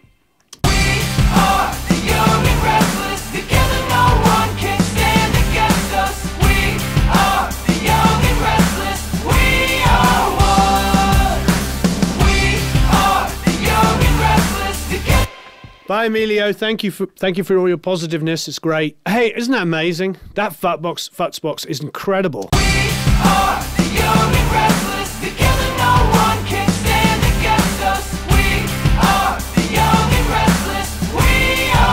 Absolutely nothing.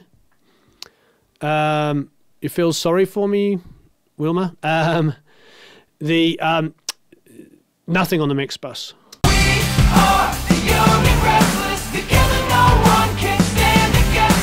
Nada. I'm not mixing. I don't mix into compression and EQ in the box. I bring that on afterwards. Oh, for the guitar being stolen. Yeah, sorry, Wilma. Yeah, it was pretty. It's a long story. Futz box. Futzbox. Futz box. Thanks, Richard.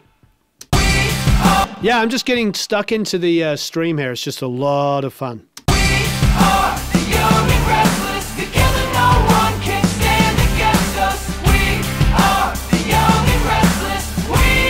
I like that. See, now, that is not a natural vocal sound. It's definitely got some mid-range in it and stuff, but I like it. You know, there's a million different ways of doing this, but it adds a bit of dirt and adds a bit of excitement. You see what it sounds like coming out of a verse into that. Now, bear in mind, we haven't done any work on the lead vocal. So the lead vocal is actually probably going to be super low. Yeah, it's low. So for Schnitz and Schniggles... You gotta keep faith when they're telling you lies. You gotta keep on keeping on when life gets hard. We are the young and restless, together no one can stand against us. We are the young and restless, we are one. We are the young and restless, together no one can stand against us. We are the young and restless. Okay, so what we wanted to do was not listen to anything until now. This was the quote-unquote rough mix, which was not really a rough mix, that I was trying to beat. Here we go. And I haven't referenced it on purpose. Here we go, listen.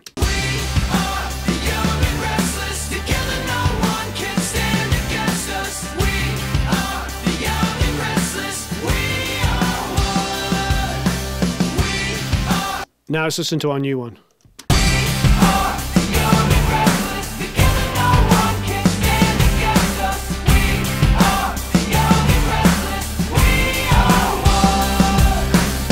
Let's get those levels closer, but I prefer the drum sound, what we've just done now.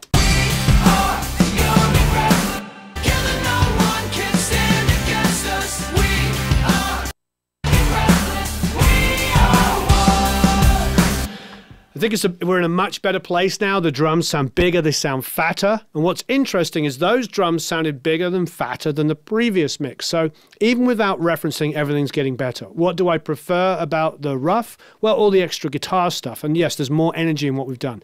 That's that parallel stuff that we did after I figured out, with your help, thank you very much, that I had double bust something, because I'm an idiot. You're an idiot. Anyway, let's do another giveaway. Everybody watching, please like and share. There's 277 people watching. You're absolutely fantastic. 224 likes, if you could take that up to more. Yeah, the drums are much better. Everything's much better. Yeah, the snare is so much better now. Yeah, isn't it great? You know, maybe bring up the claps. I think we could as well. You know, and yes, the high passing has made everything a little bit more fatter and everything. Gilmour uses Shakti stones to balance cables or whatever. Does that really benefit? I don't know about that. I'm a huge Dave Gilmour fan, a massive Pink Floyd fan. I would take anything serious that those guys do because I think their records sound absolutely phenomenal. So I'd take it seriously. All right, so thank you for liking and sharing. Please like and share. What is your favorite plugin? What is your favorite plugin? We've been talking about so many plugins here. I love that Futz box. I absolutely love, yeah. I know, you see, I made mistakes, and I like admitting to it. I'm not an expert. Your ears are shut down the mids, been mixing for the last 6 hours. I hear you. That's the only thing for me about being on these headphones all the time is you can get really wear your ears out quickly. Okay, thanks, Sebastian. I'm glad you like the farty snare. Okay, so no, we didn't really spend any time on the thing. So, what is your favorite plugin? Dave Merkel says MV2. Chip Cunningham says the FAT. I think he means the FUT box. The Trim's a good answer. Neutron 2, Echo Boy. Snare sounds great, but needs more cowbell. You're probably right there, Mike. Please like and share, by the way. I would really appreciate it if you like and shared this. Waves, Pew Child, Neutron, Reaper. If you haven't already, please, the Plugin Alliance Black Box, I have to try that out. I hear it's fantastic. Slate VMR, wonderful. Waves H Delay, great one. Waves SSL Channel E, Sheps, Omni. So do you know? Yeah, okay, thank you. PRS Supermodel, the Archon. Did you check out yesterday's video? Please check it out, and please check out the fact that we are doing Lancaster Audio. Lancaster Audio is a company I have with Rosen Digital and Glenn Fricker over at Spectra Sound Media, and we have got thousands and thousands of IRs, and we spent a long time creating amazing IRs. You'll know a lot of them because they're the Rosen ones, and we've created a lot of new ones too, of which one of them is my pack. And Waves, very, very kindly, very amazingly, have given us 3 copies to give away, but they're also doing it for $49 today. And I think Matt is going to put up links to both Lancaster Audio now and the Waves plugin. We're going to do another giveaway in 5 minutes because I have to get going. We're going to do one more giveaway in 5 minutes' time. But we're going to do some tweaking on the mix. We heard over the last 2 hours from scratch how we brought this mix together and how it came together. But we listened finally to the rough mix because I wanted to just build it up without, just as an illustration. And like I said, the rough mix was not a rough mix. Congratulations, Ali. Appreciate it. So let's have a listen again.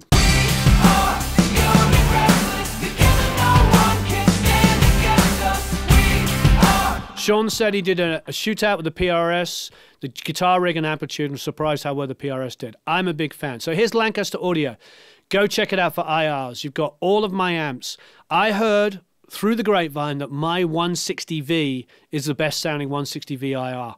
That's what people tell me. I don't know. Can you tell me? Go and download them.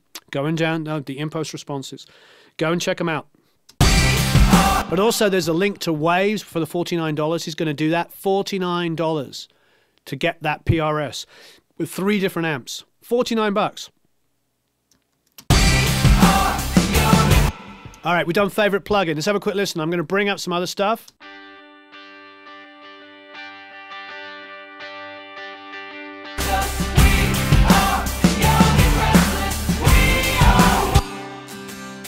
All right, here's a nice trick. You see what this is? Listen to this.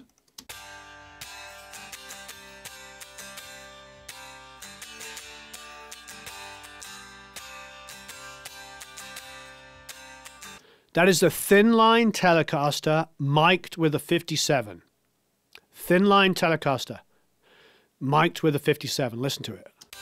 Somebody asked me yesterday if I did this, and it was pretty funny because I'm like on Instagram, and I was like, yes, I did.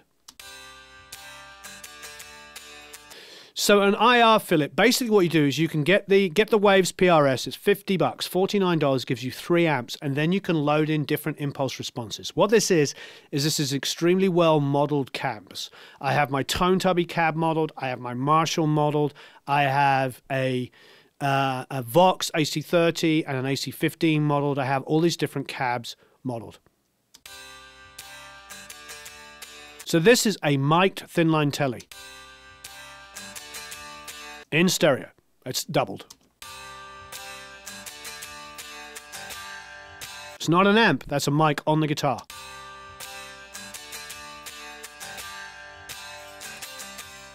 By Not Hardly. Then there's a parlor guitar.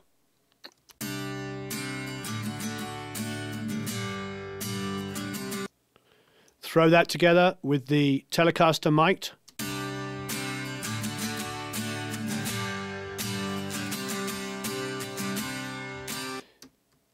Impulse responses are my cabs and Bob Marlette's cabs and a whole bunch of other people's cabs mic'd.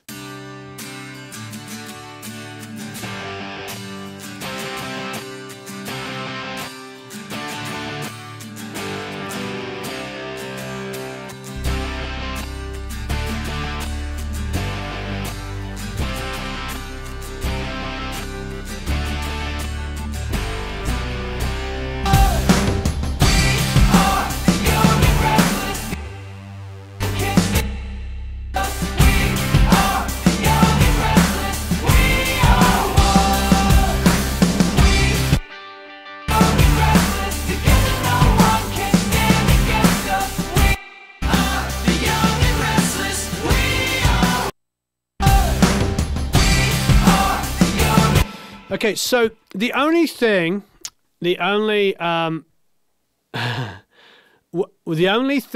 I think I prefer is a little bit of the high end and openness of the backgrounds, because the background gang vocal is it. So I think we need to find a happy medium between the futz box, which we love, but we need some air over the top.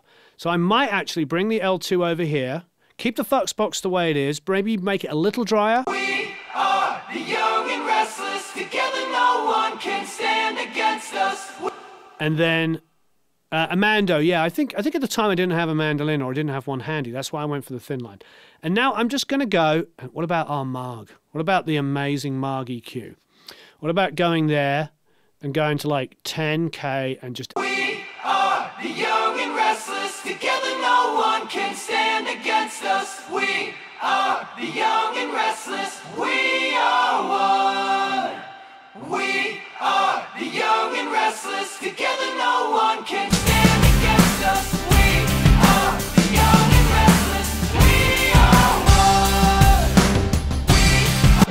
one. No, there's no gate on the electrics. I think I edited them I edited out some of the buzz, because we were in a studio that had a bit of a buzz. We are the young and restless, together no one can stand against us. We are the young and restless, we are one. We are the young and restless, together no one can stand against us. We are the young and restless, we are one. We are the young and restless, together no one can stand against us. Love it. That to me's done it. So what we did is we added that mid-range distortion using the futz box, but then we added the air back over the top.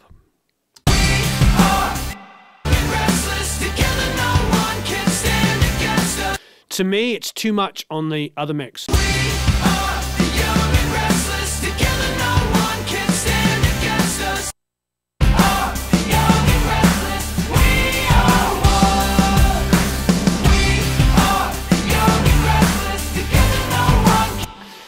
There's some low mid build up that I want to come in and do. Kind of do a little bit more on. I think we need to kind of get in a little bit more on that.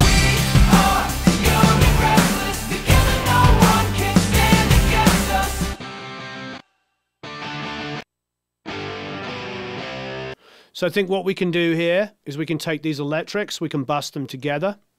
So I'm having fun with this one today. We're doing a long one. Okay, and then we can do a stereo channel here, and we can go 37, 38, We'll call this electric guitar. It's interesting. Normally when you're wearing headphones, it's called the gallery, the artist. But let's go in and let's open up. Here we go.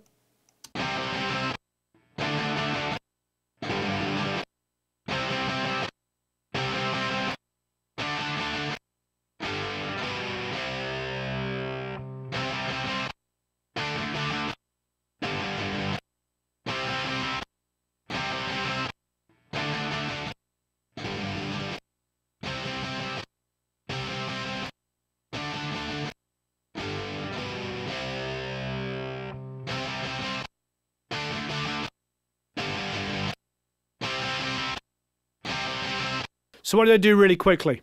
Took out a bit of low mids, just a shade. Did some 200 boost. Cut a little 2K. Boosted a little bit of 5.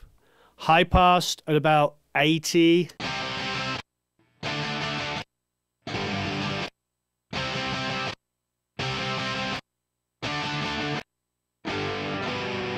So you're going to hear before and after. It's pretty obvious, but I'm going to highlight the bypass.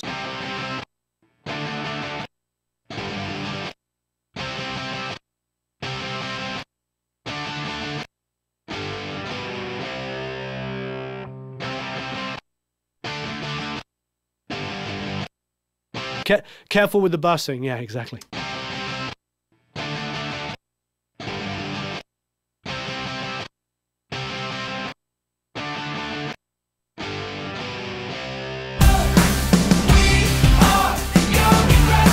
Now there's some low mids starting to come up.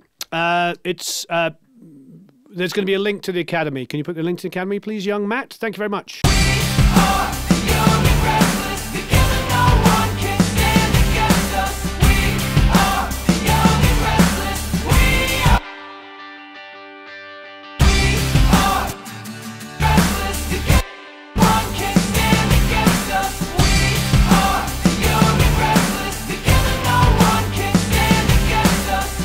Yeah, just adding some excitement. It was more about cutting some low mids. Yeah, thank you, Martin.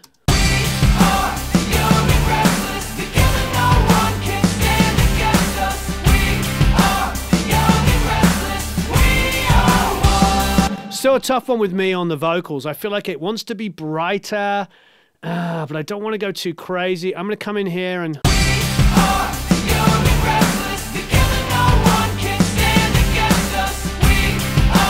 I like that 3/7 originally, but I feel like what the Futzbox has added a mid-range back in. So you see what I did now? I'm on the backgrounds, is I actually went to about 6K and boosted.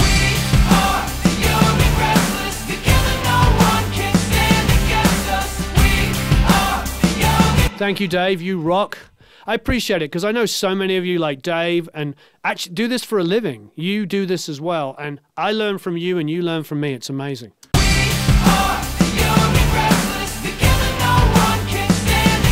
Ben's making a big point. So maybe I'm going to bring down, it's a good point, Ben. I'm going to bring down some of the high boost here. Just a bit.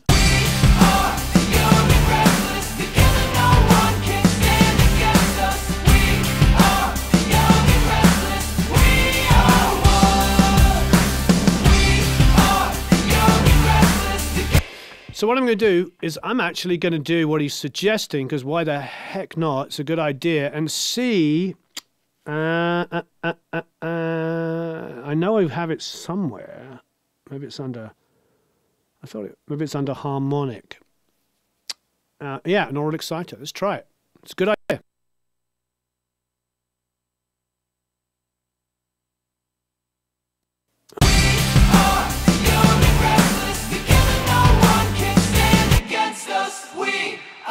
The young and restless, we are one.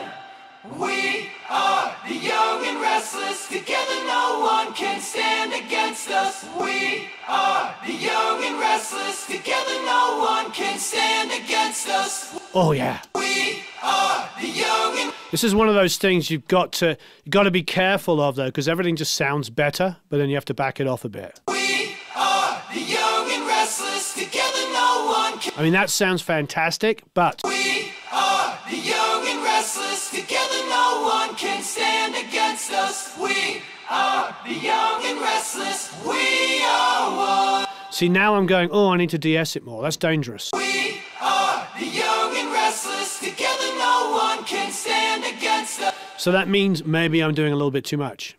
We are. This is the latest version of Pro Tools, so it might be the latest version. We are the young and restless. Together no one can stand against us. We are the young and restless. We are one. We are the young and restless. See, that was Ben's idea. I love it. This is what it's all about. One of you guys noticed that I had messed up by putting, even though I had changed everything to be quote unquote right, I had left one of my elements to the wrong bus earlier, causing some feedback. I'm not an expert. One of you guys noticed. That was wonderful. Somebody here suggested, because it wasn't the brightness I wanted, but I didn't want to ruin that mid-range. So somebody was suggested, Ben, thank you, Ben, that I try an oral exciter. I put it on and listen to how much better it is. Yep.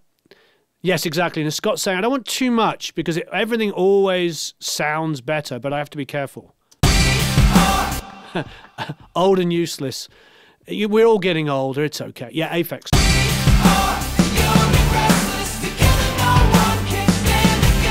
There you go. I think I found the sweet spot. So it's a little bit under half. It's 47.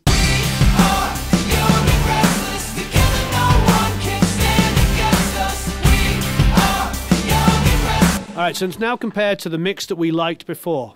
So this was the mix we were trying to beat.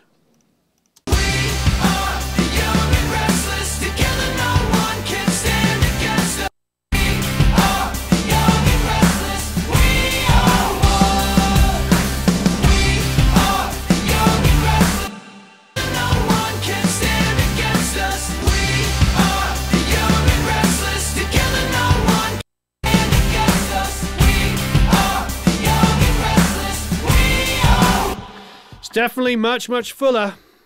Definitely much fuller. It's not as bright as the other mix, but it's like more in your face and more exciting. I mean, my gut is now we could definitely tweak on this a little bit longer. We could definitely tweak on it for a little bit longer, but I think that, you know, a lot of this now is going to come down to a little bit of mastering magic just to kind of done that. I haven't done anything on the master bus. But there you go. And that's explaining it. Now, obviously, if I wasn't talking about the whole thing, I think we'd be moving a lot quicker, but it's all part of the job, isn't it? We have 314 people watching, and we have 291 likes. Please like and share. And we have one more contest. One more contest. So giving away a year's membership to the Academy. You all tell me what your favorite, what your favorite plugin is. What else do I want to know? This is for the last giveaway for a year membership. Thank you, Wilma. I really appreciate it. Thank you, Tom. We've done plugins. We've been talking about IOs. We've done DAWs. Although some people saying that there's some DAWs that don't have options on busing, which I found quite strange. But we can talk about that more. I want to know some more stuff. Your favorite plugin? What do we do? All right, simple. Thank you, Cole Project. Please like and share, everybody. What tiny delay on the snare? You can actually. That Jack Douglas would put like a little slap delay on the snare to make it sound fatter. So what's the last thing I want to know? What I want to know is, all right, what's your favorite mic? What is your favorite mic? And it could be a 57, it could be a Tandy, a Radio Shack. What is your favorite mic? Thank you, Neil. Yeah, I think it's more defined. What is your favorite mic? We did talk about Ronnie's one of the two thumbs down. He doesn't like our share, like a video. It's quite all right. I don't mind, as I always get told by YouTube and stuff. It's not mastered. There's not even anything on the master bus. Nothing on the master bus. So what is your favorite mic? Please like and share. 57, NT1, 421. This is for the chance to win the last masterclass. One we own? No, Sean, you don't have to own it. Just one that you like to use. It's raining there, Lisa. I'm sorry to hear that. Slate Vintage 414, Aventone CK7. Oh, and by the way, because we always get asked about competition winners, and we do give away tons and tons of stuff, there is a page on Produce Like a Pro where all the winners that send in their photo. So if you win, please do me a favor, after you've spoken to Matt and we give it, send in a photo of you, like, you know, with a screen, you know, where you're inside of the academy or something like that. Please, please send in a photo. We ask all of our Lewitt, very nice, 87s, 57s. Please, please, please. I love that everybody uses a 57. Let's be honest. It is an incredibly versatile mic. And all of the people I know that I respect, 251, yeah, 67s. AKG, Slate VMS. So basically, yes, please, after you've won, send in a photo. We have a page of everybody. Here's the giveaway winners page. Click on that, anybody that's interested, and you'll see everybody that wins. So please send us a photo. Yeah, there's nothing on the mark. There's nothing on the master bus. I get to that at the end when I'm mixing in the box. I'm very, very distrustful of putting anything on my master bus until the end when I'm mixing in the box. I feel like it really, really ties me into corners. I trust my console to use the bus compressor. I trust Tegeler's Cream. As you know, we have the Tegeler Cream here and we love it. I trust the Pultex that I own. I trust my SSL bus compressor. But in Pro Tools, I want to make that decision at the very, very end. That's just me. Now, I am growing as an in-the-box mixer. I'm not a genius on it, and I'm no expert. So, yes, congratulations, Song Kid. That's fantastic. And he uses a TLL 107. Wonderful. You like Adam likes the 58. That's great. 103. Clint says the one you're going to send me now. Did you win? We are doing mic giveaways. Oh, and by the way, if you entered the remix competition, we extended it by 1 week because we had 1,200 entries. 1,200 entries. It's a 640, I believe. I believe it's the 640, the Lewitt kick drum mic. Is that correct, Andrew? Pardon? The Lewitt kick drum mic is the 640, I believe. Thank you very much, David. Thank you, everybody, for tuning in. Yes, it's been a long one, but I wanted to get a lot done here. I really did. Please like and share. It means so much to us that you support the channel and that most of you are so positive and keeping it. No, it's okay, Ronnie. You know, we had a few people trolling today, and the boys actually have been like, you know, oh, Andy Jackson mixed his last 2 solo albums. I'm a huge Andy Jackson fan. I emailed him for an interview, and I told him I didn't want to talk about Pink Floyd, and he said that he only ever gets asked about Pink Floyd, so he stops doing interviews. We are going to listen to all 1,200. Yeah, Michael went through 600 so far. He's got about half to do, and then he's going to send me like his top 40, and then I'm going to look through those, and we're going to choose the 3 winners out of that. So it's like a double whammy. Thank you ever so much. Yeah, Tisbon, it's a wonderful community. And for the 5 people that were trolling and wanted to make it about them, that's fine. It is what it is. This is really all about, you know, we're about helping each other here. And I'm definitely not an expert. As you saw, I accidentally bust into the same place. And even when I thought I'd fixed it, I didn't fix it. And one of you pointed it out. Then Ben suggested at the end there an oral exciter on the vocal. We tried it out. It was fantastic. People were suggesting decapitator. Unfortunately, we don't have the decapitator in this version of Pro Tools 12, but we're going to get it.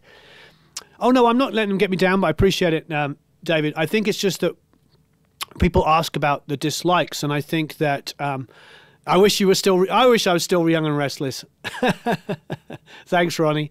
Thanks, everybody, for tuning in. Thank you for everybody that helps each other out and is a positive part of the community and isn't an expert and isn't telling everybody else off and doesn't know every best, because we don't. I don't. I might have lots of gold and platinum records, but you know what? Every single album was a challenge. Everything I've ever done, whether it's working with James Blunt or The Fray or Aerosmith or who, you name it, Gavin James, you know, whoever I'm working with, it doesn't matter. It's always a learning experience. You learn just as much off a 21-year-old artist or a 20-year-old artist as you do off of a 70-year-old artist.